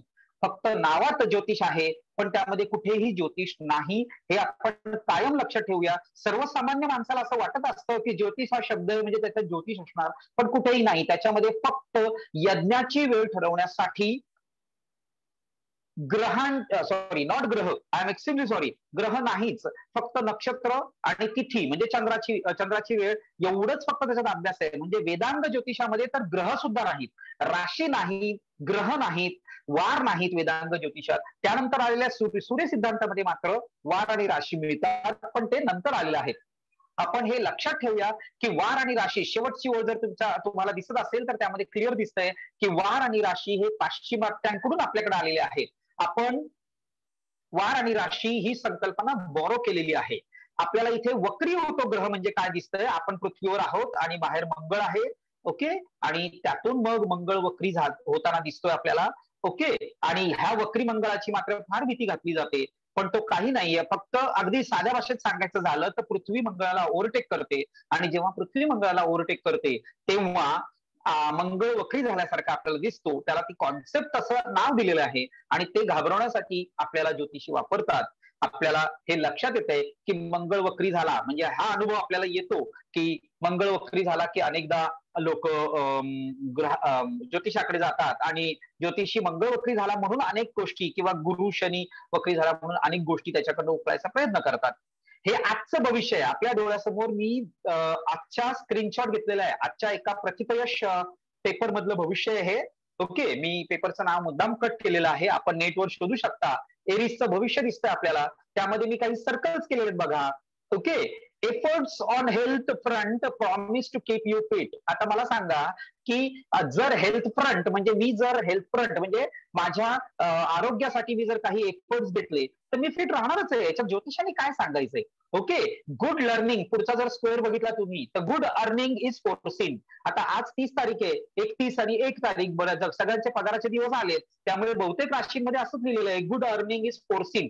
फोरसीन म्हणजे काय मग? गुड अर्निंग म्हणजे किती आणि फोरसीन म्हणजे कधी, हे तुम्ही प्रॅक्टिकली का सांगत नाही? मग आता सगळ्यांचे पगार आले जवळ म्हणल्यावर हे कोणी सांगेल? म्हणजे ह्याला काही सांगायची गरज नाहीये, राईट. तिसरं सगळ्यात महत्वाचं बघा की your bad mood is likely to spoil the domestic environment. म्हणजे डोमेस्टिक एन्व्हायरमेंट बॅड मूड असेल तर तुमची भांडणं होतील वगैरे जे काय आहे, किंवा तुम्ही एकमेकांवर रागवाल वगैरे, हे सांगायची काय गरज आहे? म्हणजे या ज्या गोष्टी सांगितल्या जातात त्याच्यामध्ये असं म्हटलेलं आहे लकी कलर हा ग्रीन आहे. काय संबंध, म्हणजे कसा काय? याला मला सांगा की आपण ज्योतिषाला हेच प्रश्न विचारतोय ज्योतिष सांगणाऱ्यांना की तुम्ही कसं ठरवता हे, याच्या मागची कारण आणि परिणाम हे सांगा. तुम्हाला जर असं म्हणायचंय की ज्योतिष हे विज्ञान आहे, तर मग विज्ञानाची सगळ्यात महत्वाची पायरी आहे कारण आणि परिणाम. मग तुम्ही म्हणताय की लाईट ग्रीन हा तुमचा लकी कलर आहे, कशाच्या आधारावर तुम्ही हे म्हणताय? तुम्ही हे जर सिद्ध करून दाखवलं तर, आता बघा टॉरसची जी हे आहे, म्हणजे त्याच्याच पुढची स्लाइड त्याच पेपर मध्ये आहे, यातही आपल्याला नक्की दिसते बघा की if you take positive steps, okay, towards healthy lifestyle, त्याच्या अगोदरची सुरुवात आहे की गुड हेल्थ. आता मला सांगा की positive steps towards healthy lifestyle घेतले तर तुमचं लाईफ चांगलं होणार आहे किंवा हेल्थ चांगली होणार आहे. वरच्याही ह्याच्यात तेच होतं आणि यातही तेच आहे, जवळजवळ वाक्य फक्त थोडीशी भाषा बदललेली आहे, दुसरं काहीच नाहीये, राईट. यामध्ये पण बघा तुमच्या लक्षात येत असेल तर शेवटच्या ओळीत जे अंडरलाईन ग्रीन आहे त्यात लिहिलंय mark improvement in financial situation is foreseen. पुन्हा तेच आहे, वाक्य बदललेलं आहे. पगार जवळ आलेत सगळ्यांचे, म्हणजे मेजॉरिटी लोकांना फायनान्शियल सिच्युएशन ही इम्प्रूव्ह होणारच आहे. मला सांगा, हे आजचं भविष्य आहे बरं का, हे आजचं एका पेपरचं मी ऑनलाईन काढलेलं भविष्य आहे.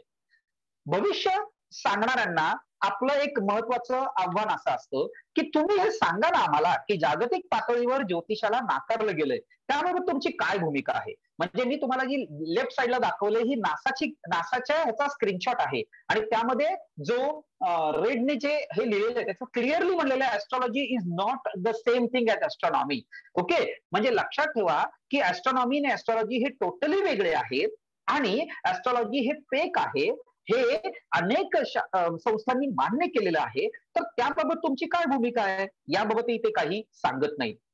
अर्थात अनेक संस्थांनी, आपल्या महाराष्ट्र अंधश्रद्धा निर्मूलन समिती सारख्याच अनेक संस्थांनी त्यांना आव्हान केलेलं आहे की तुम्ही हे सांगा, मुळातच पैसे घेण्यासाठी नाही, पैसे कमवण्यासाठी नाही, तर किमान तुमच्या ज्योतिषाला एक काय म्हणतात त्याला रिस्पेक्टेबल स्थान मिळवून देण्यासाठी का होईना, पण तुम्ही हे आव्हान स्वीकारा. पण ते आव्हान स्वीकारायला सुद्धा ते पुढे येत नाही. आणि ज्योतिष हे विज्ञान आहे, परंतु विज्ञानाने आखून दिलेल्या ज्या काही कसोट्या आहेत त्या सिद्ध न करता त्याला विज्ञान म्हणा, असं म्हणणं हे हास्यास्पद नाही वाटत का आपल्याला? राईट? हे लक्षात ठेवा की विज्ञानाने ज्या कसोट्या दिल्या त्या मी सुरुवातीलाच सांगितल्या. ओके, त्या कसोट्या मात्र हे मान्य करत नाहीत, पण तरी सुद्धा यांचा अट्टहास असतो की ज्योतिष हे विज्ञान आहे.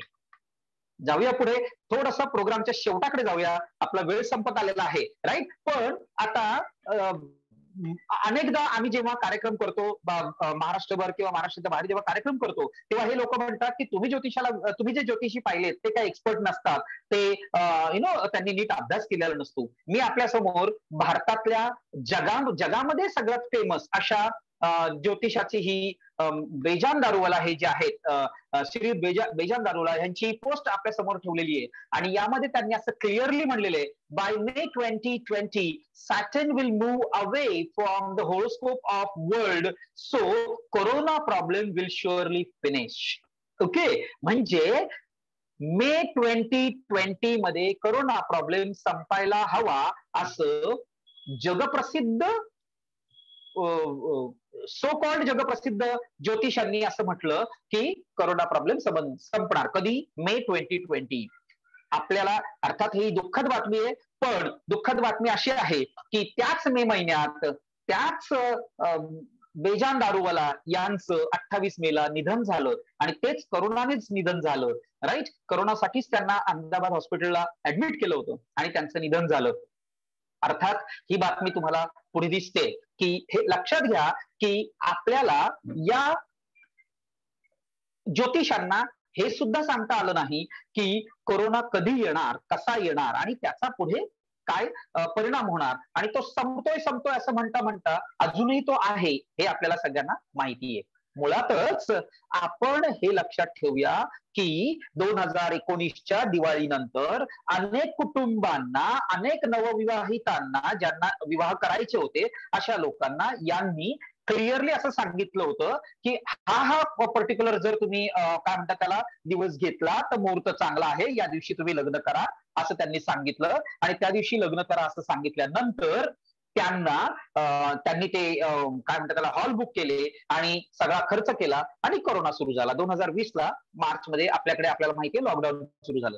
अर्थात 2019च्या शेवटी ज्यांनी कुंडल्या दाखवून हे सगळं मुहूर्त काढून ज्यांनी स्वतःचे संसार थाटले, ओके, त्या लोकांचे काय हाल झाले हे आपण सगळ्यांनी पाहिलेले आहे, आणि हे सगळं कुंडल्या पाहून झालेले आहे. ओके, त्याबाबत कोणताही ज्योतिषी अजूनही एक ठाम भूमिका घेताना का दिसत नाही, हाही प्रश्न तेवढाच महत्वाचा आहे की ज्योतिषांनी त्याबाबत आपली ठाम भूमिका घ्यायला पाहिजे की त्यावेळेस कोरोना संदर्भात जे काही त्यांनी सांगितलं किंवा सांगता आलं नाही त्यांना, किंवा जे मुहूर्त त्यांनी सांगितले ते मुहूर्त चुकीचे ठरले. हे का चुकीचे ठरले? मग जेवढे ज्योतिषी किंवा जेवढे मुहूर्त सांगणारे लोक होते, कुंडली पाहणारे लोक होते, ते सगळे चुकीचे होते का? हे सगळं आपल्याला ज्योतिषांकडनं एक्सप्लेनेशन कुठेही दिलं जाताना आपल्याला आढळत नाही. मला असं म्हणायचंय की आपण स्टँड घेताना मात्र हा स्टँड घेतला पाहिजे की जे चुकलंय किंवा जे चुकत गेलंय त्याच्यावर तुम्ही काय इम्प्रुव्हमेंट केली. मुळातच विज्ञान हे आपल्या चुकांमधनं शिकत जातं. ओके, मुळात विज्ञान हे आपल्या चुकांमधनं शिकत जातं, आणि त्या आपल्या चुका अर्थात त्या चुका नसतातच, ती पुढची पायरी असते, पुढच्या पायरीवर जाणं असतं, आणि पुढच्या पायरीवर जाताना कधी कधी विज्ञानही खाली घसरतं आणि खाली येऊन पुन्हा विज्ञानाला पुढे भरारी घ्यावी लागते, आणि ते प्रत्येक शाखेला तशी भरारी घ्यावी लागते. आपण हा विचार केला पाहिजे की ज्योतिषांनी अशी भरारी कधी घेतलीये का, आणि ती घेतली नसेल तर त्यांनी आपल्याला त्यासाठी काय आपण त्यांना मदत करू शकतो, पण त्यांनी तसा स्टँड घ्यावा. त्याच्या अगोदरच त्यांनी असं म्हणू नये की आम्ही हे आता अभ्यासक्रमात आणत आहे, अभ्यासक्रमात आणल्यानंतर आम्ही मुलं शिकतील आणि मग आम्ही मुलांना ते शिकवल्यानंतर त्याचा अभ्यास करू, तुम्ही अभ्यास करायलाच आम्हाला नाही म्हणताय. महाराष्ट्र अंधश्रद्धा निर्मूलन समितीने ज्योतिषाच्या अभ्यासाला विरोध केलेला नाही, या अभ्यासक्रमाला विरोध केलेला आहे. अभ्यास तर तुम्ही कोणत्याही शाखेचा करू शकता. ओके, अभ्यास कोणत्याही शाखेचा करू शकता, आपण विरोध अभ्यासक्रमाला केलेला आहे, हे आपण नीट लक्षात ठेवूया.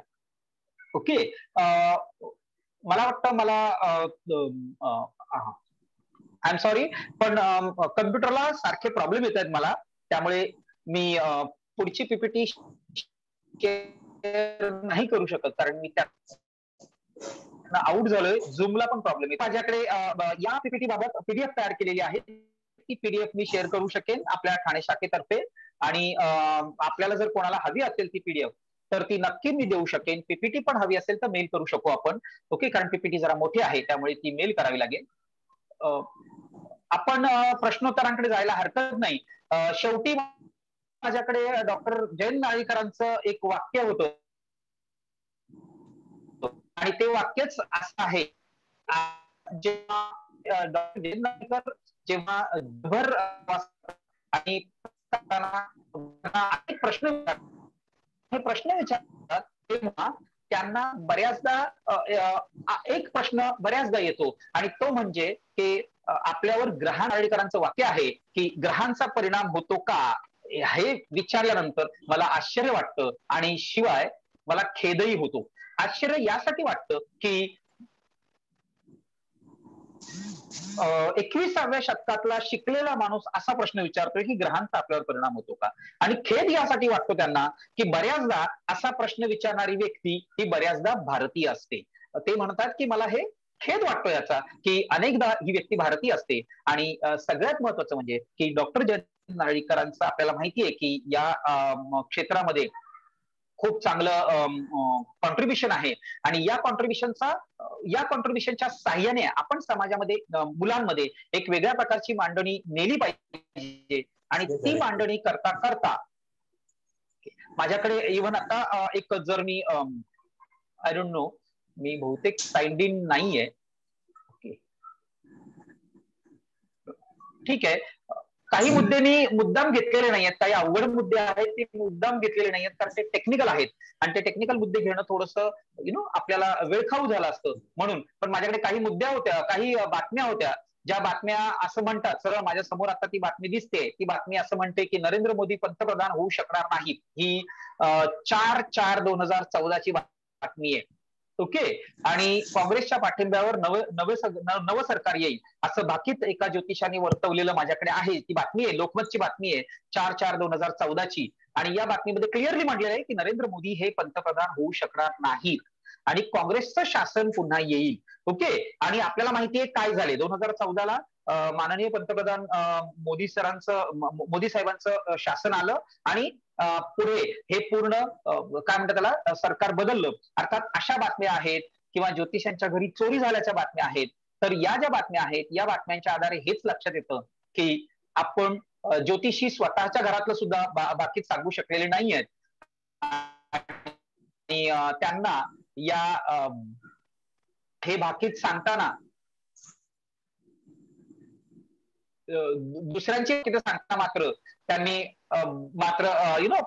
पैसे घेऊन अनेक म्हणतो की आपण ज्योतिषांना नेहमी असा प्रश्न विचारतो, म्हणजे मी स्वतः हा प्रश्न विचारतो की तुमच्या घरचे नोकर नाहीयेत ग्रह. उदाहरणार्थ माझ्या जर एखाद्या ओळखीच्या माणसाचा जर मंगळ वक्री झाला असेल तर तो जर एखाद्या ज्योतिषाकडे गेला तर तो 25,000 रुपये सांगतो, राईट. मग तो दुसऱ्या ज्योतिषाकडे जातो तो 15,000 सांगतो, तिसऱ्या ज्योतिषाकडे जातो तो 5,000 काम करून घेतो. म्हणजे भाव कमी करण्यासाठी एक जण 25,000 सांगतो, दुसरा 5,000 काम करतो. म्हणजे मंगळ हा त्यांच्या घरी भांडी घासायला येतो का काय, अशी शंका यावी, अशी ही त्यांची सरळ सरळ वृत्ती असते, आपल्याला दिसते. म्हणजे यामागे फक्त आर्थिक गणितच जास्त महत्वाचे आहे. ओके, कधीतरी एखादी गोष्ट खरी ठरली तर ती फक्त संख्याशास्त्रीय दृष्टिकोनातून काय म्हणतात त्याला आपण एक तुक्का लागला असं जे सर्वसामान्य माणसं भाषेत म्हणतात की आपण एक अंदाज केला आणि तो अंदाज खरा ठरला. तो अंदाज तर तुमचा आमचा पण खरा ठरतो. छापके काठ आपण जेव्हा करतो तेव्हा आपला कधीतरी अंदाज खरा ठरतो, कधीतरी अंदाज खोटा ठरतो. लहानपणी आपण हाच खेळ कोंबडा कोंबडी करवंदाच्या साठी कोंबडा कोंबडी असा खेळ खेळलेला आहे. त्यावेळेस सुद्धा कधी कधी आपण जिंकलोय, कधी कधी आपण हारलेलो आहे. सो हे जे अंदाज, मला वाटतं आपण गडकरी सरांकडे जाऊया. काही प्रश्न असतील तर ते प्रश्न नक्की घेऊया. नमस्कार पारखे सर. नमस्कार पारखे सर. हा नमस्कार. आजचा इथे भाषण संपत आलेलं आहे. यानंतर प्रश्नोत्तराचा कार्यक्रम होईल, त्यानंतर आभार प्रदर्शन होईल. परंतु तत्पूर्वी मी काही सूचना पुन्हा एकदा देतोय. आपल्या चर्चासत्राचा शेवटचा टप्पा रविवारी होणार आहे 1 ऑगस्टला. पुन्हा एकदा मी मगाशी सांगितलं ते पुन्हा एकदा सांगतोय. खगोलशास्त्र व ज्योतिष यांचा काही संबंध आहे का या विषयाची 2 वक्ते भाषण करणार आहेत, अरविंद गुप्ता आणि आशिष महाबळ. पुन्हा एकदा सूचना करतो, लक्षात घ्या वेळ रविवारी सकाळी 11ची आहे. वेळेत कुणाचा गोंधळ होऊ शकेल म्हणून मुद्दाम सांगतोय. त्यानंतर अंधश्रद्धा निर्मूलन समितीचं जे वार्तापत्र निघतं त्याचं वर्गणीदार व्हावं अशी मी पुन्हा एकदा सर्व उपस्थितांना विनंती करत आहे. हा गट नाही, ही एक चळवळ आहे, ही एक विचारांची चळवळ आहे. तर वार्तापत्राचं सभासदत्व होऊन या चळवळीत सामील व्हा अशी मी तुम्हाला विनंती करते. पारखे सरांचं भाषण अतिशय चांगलं आणि प्रभावी झालं. निवेदकांना विशेषण वापरताना थोडं जपून वापरावं, विशेषणांची उधळण करू नये असं सांगितलं जातं. असं संकेतही आहे, तो संकेत मी पाळणारही आहे. तरी सुद्धा मुद्दाम सांगावं असं वाटतं की ह्या संध्याकाळी विचारांनी थोडस श्रीमंत झाल्यासारखं वाटतंय. यानंतर आमचा तरुण कार्यकर्ता संकल्प गोळा झालेल्या प्रश्न विचारेल पारखे सरांना, त्याची आपण उत्तर मिळवू. त्यानंतर मग आभार प्रदर्शन होईल आणि कार्यक्रम संपेल. धन्यवाद. मी संकल्पकडे देत आहे. संकल्प गायकवाड. नमस्कार साथी. पारखे सरांचं खूप उत्तम आणि सर्वांना समजेल अशा सोप्या आणि सरळ भाषेमध्ये व्याख्यान झालं आणि त्या व्याख्यान इतकं सुंदर होतं की मला वाटत नाही की बऱ्याच जणांच्या मनामध्ये प्रश्न असतील, पण तरीही काही प्रश्न आहेत आणि त्याचे सुद्धा पारखे सर समर्पकपणे उत्तर देतील याची मला खात्री आहे. तर पहिला प्रश्न असा आहे की वारांचा समावेश कोणत्या ग्रंथात आणि कोणत्या साली झाला होता, त्याबद्दल काही सांगू शकाल का पारखे सर?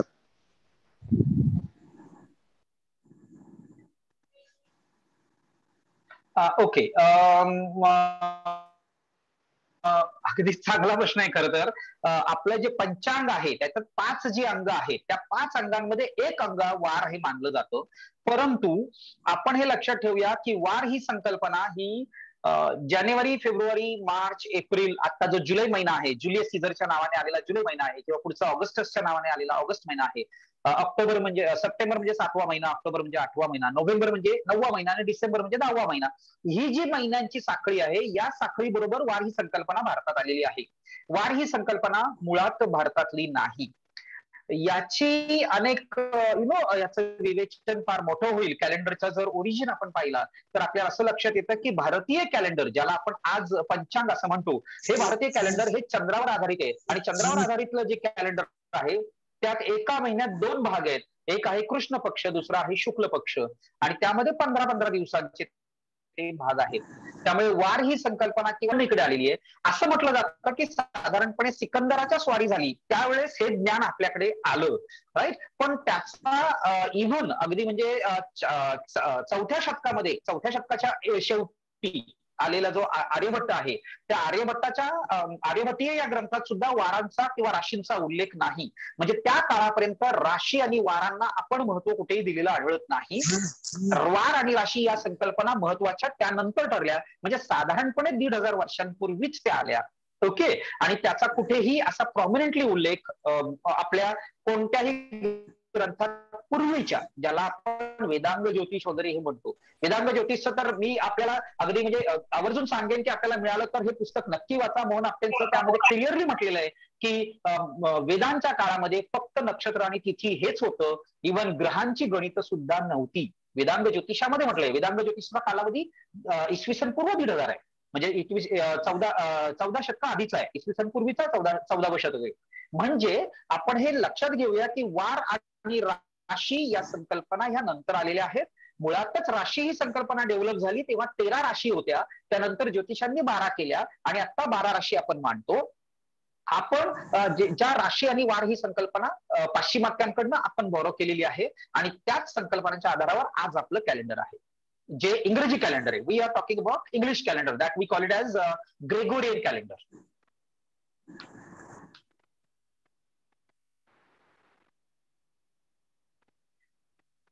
ओके. मला वाटतं उत्तर मिळालं. हा बोला. दुसरा प्रश्न असा आहे, संकल्प माईक बंद कर एक. हो. दुसरा प्रश्न असा आहे सर की ज्योतिषांची वेशभूषा केसरीच का असते, दुसरा कलर का नसतो, असा त्यांचा एक प्रश्न आलेला आहे. त्याबद्दल काय सांगू शकाल का? नाही, प्रश्न ऐकायला आला नीट. चॅट मध्ये आहे का प्रश्न? संकल्प पुन्हा एकदा प्रश्न विचारतोच. त्यांचा प्रश्न असा आहे की ज्योतिषांची वेशभूषा ही केसरी रंगाचीच का असते?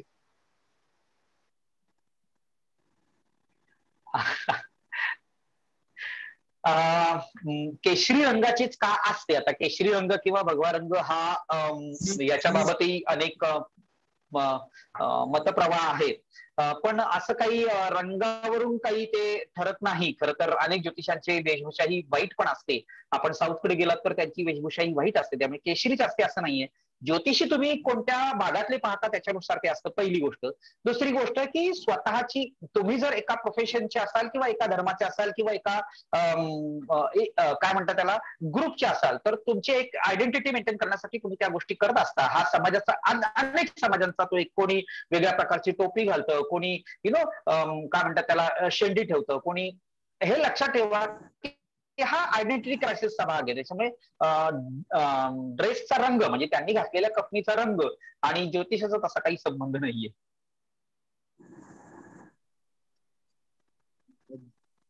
ज्योतिष ग्रहांची दिशा बदलतो म्हणजे नेमकं काय करतो, हा एक प्रश्न आहे. हा चांगला प्रश्न आहे, हा अगदी चांगला प्रश्न आहे. लक्षात ठेवा, सगळ्यात महत्वाचं म्हणजे की ज्योतिषी किंवा कोणीही जगामध्ये कोणीही ग्रहांची दिशा बदलू शकत नाही.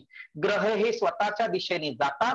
ते त्यांची एक ठराविक दिशा ठरलेली आहे, ती ठराविक कक्षा ठरलेली आहे आणि तिथून ते फिरणार. तुम्ही इथनं कितीही मंत्रोच्चार करा, तुम्ही काहीही करा, राईट, कोणत्याही ग्रहाची दिशा कोणीही बदलू शकत नाही. अगदी सूर्य सुद्धा बदलू शकत नाही, कारण ते एका भौतिक ह्याने बांधलेले आहेत, भौतिक नियमाने बांधलेले आहेत.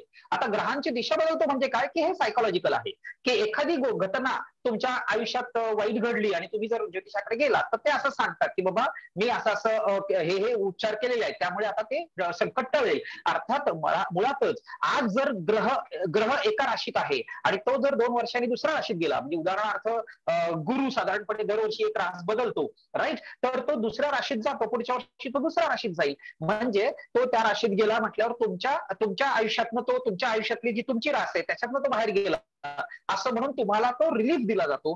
पण तो त्याच्या मार्गाने जात असतो. फक्त त्याच्या मार्गाचा तुमच्या जीवनावर काहीतरी परिणाम होतो असं भासवून तुमच्याकडनं फक्त भीतीपोटी पैसे उकळले जातात.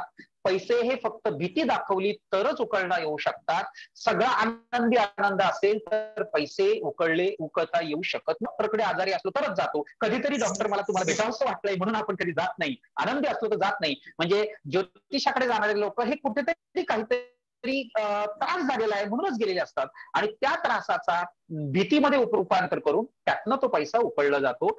ग्रहांची दिशा कोणीही बदलू शकत नाही, कोणालाही बदलता येत नाही. हे सगळं सायकोलॉजीचे खेळ आहेत. म्हणजे तुमचे मानसिक तुम्हाला सांगितलं जातं की असं घडतं तसं घडतं आणि त्यानुसार ते फक्त तुमच्याकडनं तुम्हाला तसं भासवून पैसे घेतले जातात.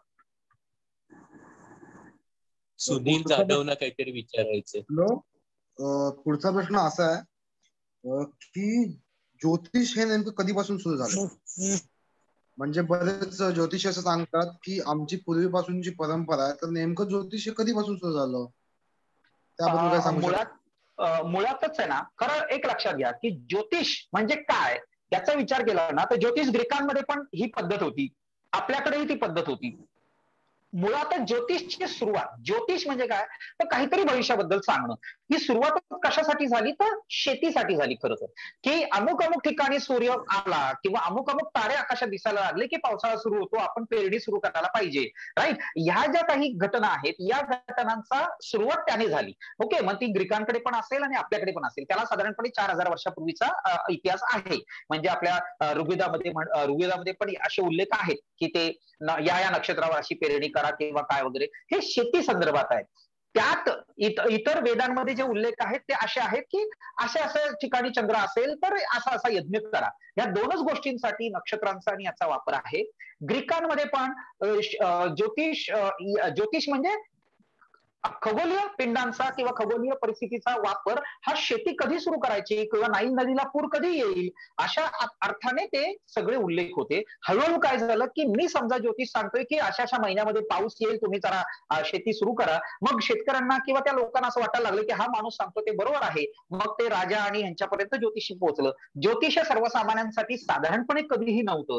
ते राजे रजवाड्यांसाठी होतं, सरदारांसाठी होतं. त्याच्यानंतर ते सर्वसामान्यांपर्यंत तर आत्ता पोहोचलंय. पण ज्योतिषाची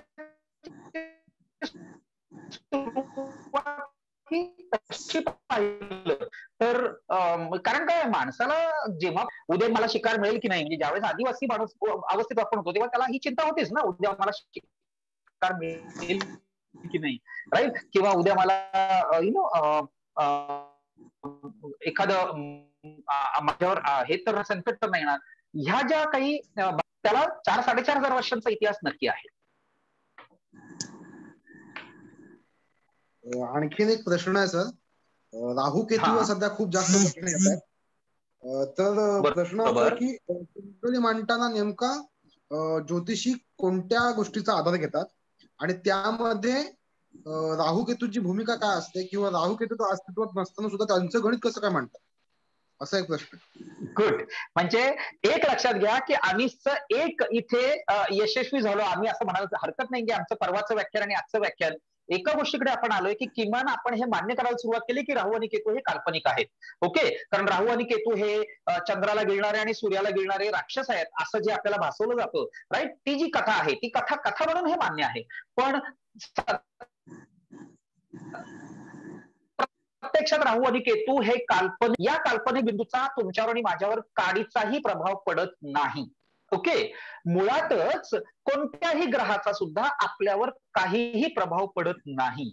मग ते कसा फायदा घेतात तर मी तुम्हाला नेहमी सांगतोय, म्हणजे माझ्या पूर्ण व्याख्यानामध्ये आणि मी महाराष्ट्रभर हेच सांगतो की ते आपल्या सायकोलॉजीचा वापर करतात. म्हणजे आपण जर पिचलेलो असू, आपण जर त्रासलेलो असू, आपल्याला जर प्रॉब्लेम्स असतील आणि आपल्या प्रॉब्लेम्स मध्ये काय मार्ग काढावा हे आपल्याला नीट सुचत नसेल तर अशा वेळेस आपण अशा गोष्टींचा आधार घेतो. आणि अशा गोष्टींचा आधार घेताना ते लोक फक्त एवढंच सांगत जातात. पण लक्षात ठेवा, ते नेहमी 6 महिने, 1 वर्ष, 3 महिने, 12 सोमवार करा. म्हणजे 12 सोमवार म्हणजे काय हो? 16 सोमवार म्हणजे काय? म्हणजे 4 महिने झाले ना. 16 सोमवार म्हणजे एका महिन्यात 4 सोमवार आहेत, राईट? 4 चौक 16, 4 महिने झाले. 4 महिन्यामध्ये तुमचं मन शांत झालेलं असतं, एकतर तुम्ही ते ऍक्सेप्ट केलेलं असतं हा प्रॉब्लेम आहे म्हणून, किंवा 4 महिन्यामध्ये तुमची समस्या कशी सोडवायची हे तुमच्याकडे उत्तर आलेलं असतं. कोणीतरी तुम्हाला ते उत्तर दिलेलं असतं. तुम्हाला असं वाटतं की अरे ज्योतिषाने सांगितलं होतं माझा प्रश्न सुटणार. काळ हे प्रत्येक गोष्टीवर औषध आहे हे आपण लहानपणापासून ऐकत आलेलो आहे. आणि ते फक्त तुम्हाला मानसिक दृष्ट्या काळ ते मागतात, फक्त ते सांगत नाहीत काळ. ओके, ते सांगत नाहीत काळ हे औषध. ते काय सांगतात? 16 सोमवार करा, एवढे मंगळवार करा, एवढे शनिवार करा, राईट? हे लक्षात घ्या की काळ हे त्याच्यावर उपाय असतो. प्रत्येक समस्या ही विसरायला म्हणा किंवा सुटायला म्हणा, ती काळ हीच समस्या असते आणि ते त्या काळाचा उपयोग करतात, बाकी कशाचाही नाही. आणि ते सांगताना मात्र ग्रह किंवा आपल्याला समजत नाही अशा भाषेत सांगतात. आणि मग त्याच्याच आधारे त्यांना मग पैसे किती घ्यायचे हे ठरवता येऊ शकतं. राहू केतूचा आपल्यावर काहीही प्रभाव पडत नाही. राहू केतू हे काल्पनिक बिंदू आहेत आणि राहू केतूचा काय, कोणत्याच ग्रहाचा आपल्यावर प्रभाव पाडणारा एकमेव ग्रह आहे. ओके, आणि एकमेव तारा आहे. मी नेहमी हा प्रश्न विचारतो आणि लोक मला सांगतात आपल्यावर प्रभाव पाडणारा एकमेव ग्रह खूप स्ट्रॉंग आहे आणि तो म्हणजे शनी.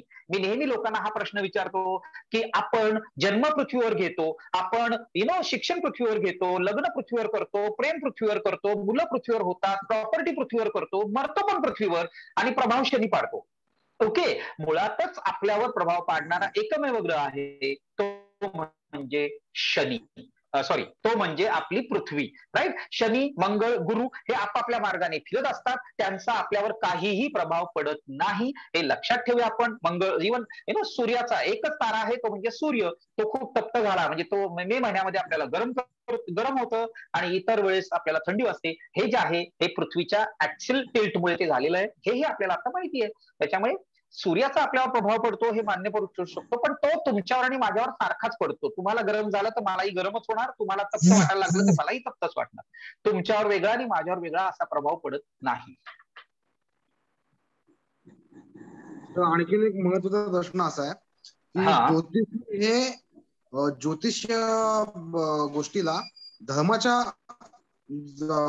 धर्माशी जोडतात, तर ही कोणती नेमकी कशी फोडता येईल आपल्याला? कारण की अगदी छान प्रश्न आहे. मी मगाशी माझ्या विवेचनामध्ये तेच सांगितलं की ते बऱ्याचदा काय करतात की त्याचा धर्माशी जोडतात आणि धर्माशी जोडून, धर्माशी किंवा परंपरांशी जोडून ते लोक मग आपल्याला गप्प करायचा प्रयत्न करतात, कारण मग तो सेन्सिटिव्ह इश्यू होतो. राईट, म्हणजे त्यांना उत्तर देता आली नाही की ते सेन्सिटिव्ह इश्यूकडे जातात. उदाहरणार्थ, मग तुम्ही ज्योतिषाचा अभ्यास केलाय का? राईट, म्हणजे मला जर मोबाईल बघायचा असेल तर मोबाईल कसा बनवतो याचा अभ्यास करायची गरज नाहीये खरं तर. राईट, पण मग मी मोबाईल वापरतो म्हणजे काय, मी मोबाईल कसा बनतो ह्याचा अभ्यास करतो का प्रत्येक माणूस? नाही ना. तसंच तुम्ही ज्योतिष आहे की नाही हे सांगा, ज्योतिष हे विज्ञान आहे की नाही सांगायला तुम्हाला विज्ञान म्हणजे काय हे कळलं बस झालं. मग त्याच्यात कोणताही, अगदी म्हणजे शेती हे विज्ञान आहे की नाही इथपासून तर ज्योतिष हे विज्ञान आहे की नाही हे सगळं तुम्ही त्या विज्ञानाचे निकष लावून टाकता. मुळातच हे तुम्हाला वेगवेगळ्या मार्गाने फसवायचा प्रयत्न करतात. ते एकतर धर्माचा आधार घेतात किंवा आपल्या महापुरुषांचा आधार घेतात आणि त्यांच्या नावाने आपल्याला गप्प करायचा प्रयत्न करतात. ही कोंडी फोडायचा मार्ग हा एकमेव आहे की प्रबोधन. लोकांनी स्वतःवर विश्वास ठेवायला शिकलं पाहिजे, आपल्या विज्ञानावर विश्वास ठेवायला शिकलं पाहिजे, विज्ञानाचा आधार घ्यायचा, विज्ञानाचा मोबाईल वापरायचा आणि प्रसार मात्र अज्ञानाचा करायचा, म्हणजे धर्माचा करायचा की 16 सोमवार आणि राईट, हे कुठेतरी आपणही कमी केलं पाहिजे. लोकांनी हे समजून घेतलं पाहिजे की आपण विज्ञानाचा जर मोबाईल वापरतोय तर त्या विज्ञानाचा मोबाईलचा शोध कोणी लावला, तो कसा लागला, तो भारतात का नाही लागला? मग आपल्या ज्योतिषांनी हे सांगावं की भारतात का शोध लागली नाहीत. हे याचं कारणच आहे की आपल्याकडे अवैज्ञानिक दृष्टिकोनाला जास्त महत्व दिलं जातं किंवा आध्यात्मिकतेला जास्त महत्व दिलं जातं. राईट, तेच महत्व वैज्ञानिकतेला नाही दिलं जात. मुळात त्यामुळे आपल्याकडे शास्त्रज्ञही कमी निर्माण झाले किंवा शास्त्रीय दृष्टिकोनही कमी झाला. म्हणजे कोणीतरी म्हणतं की माझ्या अंगाला भांड चिटकतं का, तर मी लस घेतली. राईट, आणि मग आपल्या अनिष्ट लोकांनी जेव्हा व्हिडिओ धडाधड टाकायला सुरुवात केली तेव्हा ते कुठेतरी थांबलं. मुळातच आपण हा लक्षात घेतलं पाहिजे की हा विचारच ज्या माणसाच्या मनात आला की माझ्या अंगाला भांड चिटकतं, राईट, कारण मी लस घेतली, हेच अवैज्ञानिकतेचं लक्षण आहे. त्याच्या मागचं कारण शोधण्याची जी परंपरा आहे ती जी सुरुवात आहे ती सुरुवात प्रत्येक माणसाने केली पाहिजे. आणि सगळ्यात महत्वाचं म्हणजे आपण धाडस ठेवलं पाहिजे. म्हणजे आपण सगळ्यांनी भीती जी मनात आहे ती काढली पाहिजे. जे होणार आहे, आपण चांगलं केलं तर चांगलंच होणार आणि आपण वाईट केलं तर वाईटच होणार, पण आपण चांगलीच कामं करतोय म्हटल्यावर आपल्याला कोणाची भीती बाळगण्याची, देव हा आपला मित्राप्रमाणे असला पाहिजे. आपल्या संत ज्ञानेश्वर वगैरे यांनी काय म्हटलेले की देव हा मित्राप्रमाणे असला पाहिजे की तो नाराज होता कामा नये. राईट, आपण त्याच्यावर नाराज व्हायला हक्काने झालं पाहिजे का, तर मी काम करतोय, चांगलं काम करतोय, मला कोणाची भीती नाही, ह्या अँगलने आपण पुढे गेलं पाहिजे. आणि धर्म मध्ये आणला तर मात्र मग आपले बऱ्याच अंशी लोकांना असं वाटतं की हा धर्माचा भाग आहे, पण ज्योतिष हा धर्माचा भाग नाही. कारण ज्योतिष हे ग्रीकांचं पण आहे. राईट, ज्योतिष हे चीनमध्ये पण आहे. राईट, सगळीकडे ज्योतिष आहे. मग आपलं ज्योतिष तिकडे आहे का किंवा आपला धर्म तिकडे आहे का, हा विचार आपण करूया. जागतिक पातळीवर विचार केला तर हे लक्षात येतं की याचा धर्माशी तसा संबंध नाही. माणसाच्या पुढे काय घडेल या वृत्तीशी त्याचा संबंध आहे. ही जी त्याची जिज्ञासा आहे त्या जिज्ञासेशी त्याचा संबंध आहे, धर्माशी नाही. शेवटचे काही प्रश्न विचारतो कारण की आपल्याकडे वेळ खूप कमी आहे. त्यामुळे एकदाच 4 प्रश्न विचारतो मी. प्रश्न असा आहे की राशीच्या रत्नाचं मानवाच्या शरीरावर काही परिणाम होतात का? सहसा मंगळ दोष असणाऱ्यांचा विवाह मंगळ दोष असणाऱ्या सोबतच का ठरवला जातो? आणि हा एक खूप महत्वाचा प्रश्न आहे की ज्योतिषांच्याकडून समजा काही म्हणजे तसं झालं नाही, तसं घडलं नाही तर त्यांच्यावर कायदेशीर कारवाई करता येते का? आणि नागबळी विधी करतात त्याने काय इलाज होतात? असे प्रश्न आहेत सर. वेळ कमी म्हणून एकदाच प्रश्न विचार. ओके, हे फार मोठे प्रश्न आहेत खरं तर आणि चांगले प्रश्न आहेत. समाजामध्ये वारंवार लोकांना भेडसावणारे प्रश्न आहेत हे. याच्यामध्ये पहिलं तुम्हाला सांगतो की राशीरत्न जे आहे ते राशीरत्न वगैरे मी मगाशीच सांगितलं, कोणतीही राशी तर म्हणजे ग्रह हे कोट्यावधी किलोमीटर अंतरावर आहेत, राईट, आणि राशी तर हजारो प्रकाश वर्ष अंतरावर आहेत, शेकडो ते हजारो प्रकाश वर्ष अंतरावर आहेत. त्याच्यामुळे त्यांचा आपल्यावर प्रभाव पडणं हे बिलकुल हे नाही, संयुक्तिक नाही. हे लक्षात घ्या की कोणत्याही ग्रहाचा, कोणत्याही राशीचा, राशीच्या ताऱ्यांचा आपल्यावर प्रभाव पडत नाही. त्यामुळे तुम्ही राशीरत्न घातलं म्हणून मी यशस्वी होईल किंवा राशीरत्न घातलं म्हणून माझे प्रॉब्लेम मिटतील हे मानणं हीच मुळात अवैज्ञानिकता आहे, हीच मुळात भीती आहे. लक्षात ठेवा की मला प्रमोशन हवंय, ही माझ्या मनातली भीती आहे की माझ्या कॉम्पिटिशन मध्ये मी उतरू शकेन की नाही, राईट, आणि मग त्या भीतीचं पर्यावसन होतं, मग खडे घाला किंवा गंडेदोरे, राईट, ह्याच्यामध्ये होतं.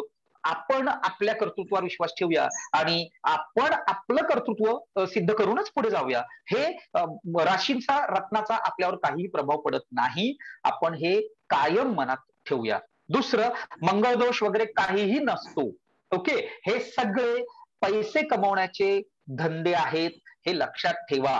मंगळदोष हा फक्त भारतीयच्याच मुलींच्याच बरा मंगळदोष असतो. जगामध्ये कुठेही मंगळदोष मानला जात नाही, शनीची 7.5 मानली जात नाही, राईट. 700 कोटीपेक्षा जास्त जनता आहे जगामध्ये, त्यातली फक्त भारतामध्ये जे 20-25 कोटी लोक आहेत जे कुंडली आणि हे सगळं मानतात, बाकीच्या लोकांना तर हे काही माहितीही नाहीये. म्हणजे 20-25 कोटी लोक जे हे मानतात त्यांच्याच मुला मुलींना मंगळदोष आणि हे प्रकार आहेत.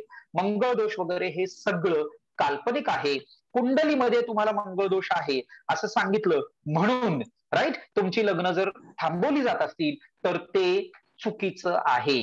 मंगळदोष असा काही कोणत्याही ग्रहाचा आपल्यामध्ये दोष नसतो. दोष असला तर तुमच्या आणि आमच्या विचारात असतो, आपल्या वागण्यामध्ये असतो, आपल्या अंडरस्टँडिंग मध्ये असतो. ते आपण डेव्हलप करूया आणि काय म्हणतात त्याला, विवेकी विचाराने साथी निवडूया. जर विवेकी विचाराने साथी निवडलं तर पुढे आयुष्य समजून घ्यायला सोपं जातं आणि आपल्या जोडीदारालाही समजून घेणं सोपं जातं. मुळातच मंगळदोष वगैरे असले कोणतेही दोष नसतात. ओके, हे लक्षात ठेवूया. चुकलं तर कायदेशीर कारवाई आपल्याला आता तरी सध्या आपल्या भारतामध्ये असा काही कायदा नाहीये की ज्योतिषांनी काही चुकीचं सांगितलं तर कायदेशीर कारवाई करता येईल. मुळातच ज्योतिषी कधीही चुकीचं सांगत नाहीत. याचं कारण आहे ज्योतिषी फिरवाफिरवीची भाषा करतात. मगाशी मी तुम्हाला सांगितलं की नियर फ्युचर म्हणजे तुम्हाला आता जवळच्या ह्याच्यामध्ये तुम्हाला पैसे मिळणार आहेत. दोन्ही राशीमध्ये असं सांगितलं होतं, एरिस आणि टॉरस, राईट. का सांगितलं? कारण आता मंथ एंड आहे, उद्या परवा सगळ्यांचे पगार होणार आहे. हे सांगणं सोपं आहे हो. अशा फिरवाफिरवीच्या भाषा असतात. बरं, ते कसं आहे, नियर किती पैसे मिळणार ते सांगत नाही. ओके, मग तुम्हाला तुमच्या मित्राने 100 रुपये दिले तरी तो तुमचा ऍडव्हान्टेज आहे. तुम्ही म्हणणार अरे वा, ज्योतिषाने मला सांगितलं बरं का. आणि म्हणजे लक्षात ठेवा की ते किती आणि कधी याची उत्तरं ते देत नाहीत. कुठेतरी काय म्हणतात त्याला, जनरल, म्हणजे आता लक्षात ठेवा, मी शिक्षक आहे, मी कॉलेजमध्ये शिकवतो, आमच्या मुलांना आम्ही असाच आधार देतो. अरे काय आहे, तू 4 विषय केले, 2च विषयात नापास झालाय, करू शकतो तू, आम्ही आहोत तुझ्या मागपाठी, काही प्रॉब्लेम आला फक्त आम्हाला फोन कर, असं सांगितलं की मुलं नव्या हिरिरीने अभ्यास करायला सुरुवात करतात आणि पास होतात. इथं काही आम्ही काही जादू केली नाही किंवा आम्ही काही हे केलं नाही, पण विद्यार्थी पास होतो. याचा अर्थ काय की त्याला फक्त मानसिक आधार लागतो आणि हा जो मानसिक आधार आहे, हा मानसिक आधार द्यायचं काम ते करतात असं ते सांगतात. कारण आहे की एकदा त्या माणसाला असं वाटलं की त्या ज्योतिषाने सांगितलं म्हणून मला आता यश आलं, तर तो त्याच्यावरच विश्वास ठेवायला लागतो. म्हणून खर तर अनिसचा आणि इतर पुरोगामी संस्थांचा या ज्योतिषाला विरोध आहे. कारण ज्योतिष हा माणसाला मानसिकदृष्ट्या करतो. ओके, आपण अवलंबित दृष्ट्या आपण सक्षम केलं पाहिजे. आम्ही मुलाला असं सांगत नाही का तुम्ही तू बिंदास बस, परीक्षेला तुला नाही आलं तरी तू लिही, राईट, असं नाहीये. म्हणजे त्याला आपण अवलंबित्व वाढवलं, आपण त्याला असं सांगतो की तू करू शकतो. तसंच आपण सगळ्यांनी स्वतःवर विश्वास ठेवला पाहिजे आणि त्यातून अर्थात कायदेशीर कारवाई करण्याची आपल्याकडे कोणतीही तरतूद आता तरी नाहीये. ती तरतूद व्हायला पाहिजे. जर तुम्ही अभ्यास करताय आणि तुम्ही जर अभ्यास करून सांगताय, तर आता मी तुम्हाला भारतातल्या प्रसिद्ध ज्योतिषाचं उदाहरण दिलेलं आहे. ओके, अशी अनेक उदाहरणं आहेत माझ्याकडे, शेकड्याने उदाहरणं आहेत अशी की या प्रसिद्ध, आणि असंही नाही का कुठेतरी गल्लीबोळातले, प्रसिद्ध ज्योतिषांची अशी शेकड्याने उदाहरणं आहेत की ज्या उदाहरणांमध्ये तुम्हाला ते चुकल्याचं क्लिअरली लक्षात येतं. बेजान दारोवालांचं उदाहरण त्यांनी दिलंच तुम्हाला. ओके. आणि नागबळी हा वेगळा प्रकार आहे. नागबळी हा सुद्धा तुमच्या कुंडलीतलाच हे काढून तुम्हाला नारायण नागबळी करायला लावला जातो. नारायण नागबळी केला आणि म्हणजे 99 वर आउट होतो सचिन तेंडुलकर, म्हणून तो नारायण नागबळी करायला गेला आणि त्यानंतर 2 वर्षात सचिन तेंडुलकरला क्रिकेटच सोडावं लागलं. हा इतिहास मात्र पुढचा सांगितला जात नाही. राईट. आपल्याला फक्त एवढंच सांगितलं जातं की सचिनने सुद्धा नारायण नागबळी केला, पण त्याच्यानंतर 2-2.5 वर्षामध्ये सचिनला रिटायरमेंट घ्यावी लागली. मुळातच त्याचं वय झालेलं होतं. तो त्या एका पर्टिक्युलर लेवलला पोहोचलेला होता. आपल्याला हे लक्षात घेतलं पाहिजे की नारायण नागबळी वगैरे हे फक्त आणि फक्त हे आत्ता आलेले प्रकार आहेत सगळे. पहिली गोष्ट म्हणजे ते आत्ता आलेले प्रकार आहेत. ओके. दुसरी गोष्ट, कारण काय आहे की आपली सगळ्यांची कॅपॅसिटी वाढली, पेइंग कॅपॅसिटी वाढली. आपली सगळ्यांची पेइंग कॅपॅसिटी वाढल्यानंतर मग तुमच्यासाठी या मार्गाने आणि त्या मार्गाने पैसा फक्त तुमचा खर्च होणं हे फार महत्वाचं आहे. तरच मी श्रीमंत होईल आणि म्हणून मग मी वेगवेगळे मार्ग काढतो. राईट. त्यातला हा एक मार्ग आहे नारायण नागबळी. राईट. हा एक मार्ग आहे. नारायण नागबळी वगैरे हे सगळे मनाचे खेळ आहेत. ओके. यातनं काहीही ते पूजा केल्यामुळे किंवा नागबळी दिल्यामुळे हे काहीही इनफॅक्ट आपण नागबळी वगैरे हे शब्द सुद्धा प्रयोग करता कामा नयेत. नाग आणि हे सगळे साप हा शेतकऱ्यांचा मित्र आहे. आपण उलट त्यांच्या संरक्षणासाठी काम केलं पाहिजे. तर आपण बळी असे शब्द वापरून उलट त्या विशिष्ट जनावराविरुद्ध किंवा त्या पर्टिक्युलर प्रजाती विरुद्ध आपण मानसिकता तयार करतोय. हे असं वाटतं मला. आपण नारायण नागबळी किंवा नागबळी असे कोणतेही प्रकाराच्या मागे लागू नये. आपण स्वतःवर विश्वास ठेवावा. वास्तुदोष वगैरे हे सगळं काही नसतं. ग्रहांचे खडे वगैरे काहीही तुमच्यासाठी किंवा माझ्यासाठी करत नाहीत. हे खडे काही ग्रहांचे नसतात, पृथ्वीवरचेच असतात. पृथ्वीवर कुठेतरी जमा केलेले असतात. ते फक्त त्या रंगाचे असतात, तुम्हाला दाखवले जातात. खडे पृथ्वीवरचे. ओके. आणि त्या ग्रहाचे म्हणून तुम्हाला विकले जातात. विचार करायला पाहिजे ना आपण सगळ्यांनी. सो नागबळी, खडे, वास्तुदोष यावर विश्वास ठेवू नये. यामध्ये कधीही आपण फसू शकतो. फसवण्यासारखेच हे सगळे स्युडो सायन्सेस आहेत. याचा आपण नक्की विचार करूनच याच्यावर विश्वास ठेवला पाहिजे. ते वैज्ञानिक आहे का याचा विचार करा. जगामध्ये या नारायण नागबळी हा प्रकार फक्त महाराष्ट्रातच ठराविक ठिकाणी आहे. अख्ख्या भारतात सुद्धा तो नाहीये. याचा सुद्धा आपण विचार करूया. ओके. जिथे आर्थिक सुबत्ता असते आणि जिथे आर्थिक दौर्बल्य यायला सुरुवात होते अशा ठिकाणी सुडो सायन्सेसचा विकास होतो. हे लक्षात ठेवा. अत्यंत छान मांडणी सर, आणि खूप प्रश्नांची उत्तर तुम्ही दिलीत. काही प्रश्नांची उत्तर मी जे बघत उत्तर तुम्ही आधीच देऊन टाकले होते, आणि आता बरेच प्रश्न आहेत. प्रश्न पडले ते खूप महत्वाची गोष्ट आहे, पण त्यांची उत्तर द्यायला आता आपल्याकडे वेळ नाहीये. त्यामुळे इतर प्रश्न घेत नाहीये सर. पण तुम्ही इतकं सुंदर प्रत्येक प्रश्नाची फोड करून सांगितलीत आणि इतक्या सोप्या पद्धतीत फोड करून सांगितलीत की मला वाटतं सर्वांना त्यांची उत्तरं मिळाली असतील. हा पालके सर बोला सर. मी बोलू? हा बोला सर. आपले प्रश्न तुम्ही नोट डाऊन करून ठेवा. आपण सगळ्यांच्या म्हणा प्रश्नाखाली तुमचा ईमेल द्या. आपण सगळ्यांना ओके ठीक आहे सर. मी नोट डाऊन केलेले आहेत, ते मी करतो. Thank you sir. इतके सुंदर तुम्ही व्याख्यान दिलात आणि सर्व प्रश्नांची व्यवस्थितपणे आणि सोप्या मांडणीमध्ये, म्हणजे अगदी एका पहिलीच्या की 5वीच्या मुलाला सुद्धा समजेल इतक्या सोप्या आणि सुंदर भाषेमध्ये तुम्ही विवेचन केलं. त्याबद्दल thank you. Over to Gadkari sir. सुरू आहे ना. धन्यवाद संकल्प. धन्यवाद पारखे सर. प्रश्नोत्तराचा कार्यक्रम खूप वेळ सुद्धा चालू शकेल, परंतु वेळेच्या अभावी आपल्याला इथे थांबावं लागत आहे. यानंतर आभार प्रदर्शनाचा कार्यक्रम होईल आणि त्यानंतर आपला हा प्रोग्राम संपेल. तत्पूर्वी मी पुन्हा एकदा तुम्हाला परवाच्या शेवटच्या कार्यक्रमाची आठवण करून देतोय. 1 ऑगस्टला मुद्दाम वेळ लक्षात घ्या. सकाळी 11ची वेळ आहे. अरविंद गुप्ता आणि आशिष महाबळ यांची खगोलशास्त्र व ज्योतिष यांचा संबंध आहे का या विषयावरती व्याख्यान होणार आहे. तर तुम्ही मोठ्या संख्येने हजर व्हा.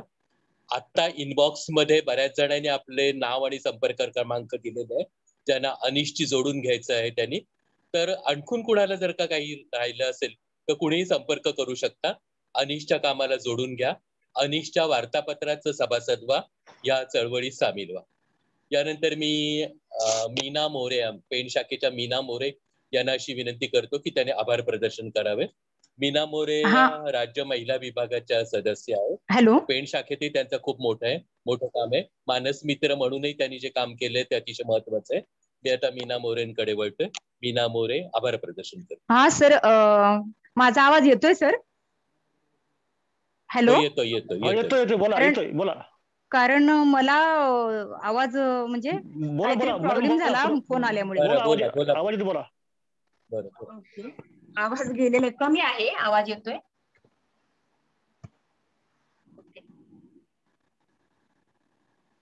नमस्कार साथी. सर आवाज येतोय? होय. नमस्कार साथी. आजच्या या ऑनलाईन कार्यक्रमासाठी अधिव्याख्याता व खगोल अभ्यासक माननीय प्रकाश पारखे सर यांनी अनिसचा फलज्योती शास्त्राला विरोध का या विषयावर मुद्देसूद आणि अनमोल माहिती दिल्याबद्दल मी त्यांचे रायगड आणि मध्यवर्ती शाखा यांच्या वतीने मनापासून आभार मानते. तसेच जिल्हा अध्यक्ष सुभेकर सर, जिल्हा कार्याध्यक्ष भोईर सर, जिल्हा सचिव गायकवाड सर आणि छान प्रकारे सूत्रसंचालन करणारे गडकरी सर, पाहुण्यांचे स्वागत करणारे भोईर सर, व्याख्यात्यांची खूप चांगल्या प्रकारे ओळख करून देणारे आमचे युवा कार्यकर्ते चंद्रहास पाटील सर, खूप चांगल्या पद्धतीने प्रश्न विचारणारा आमचा युवा कार्यकर्ता संकल्प गायकवाड आणि उपस्थित असणाऱ्या राज्यातील सर्व शाखा, जिल्हा आणि राज्य पदाधिकारी व सर्व श्रोत्यांचे मी रायगड शाखेच्या वतीने मनापासून आभार मानते. धन्यवाद. धन्यवाद मीनाताई. यानंतर हा कार्यक्रम संपला असं मी अधिकृतरित्या जाहीर करत आहे. धन्यवाद. धन्यवाद साथी. पारखे सर छान मांडणी केलीत. हॅलो पारखे सर, तुम्ही इस्माईल युसुफला आहे? पारखे सर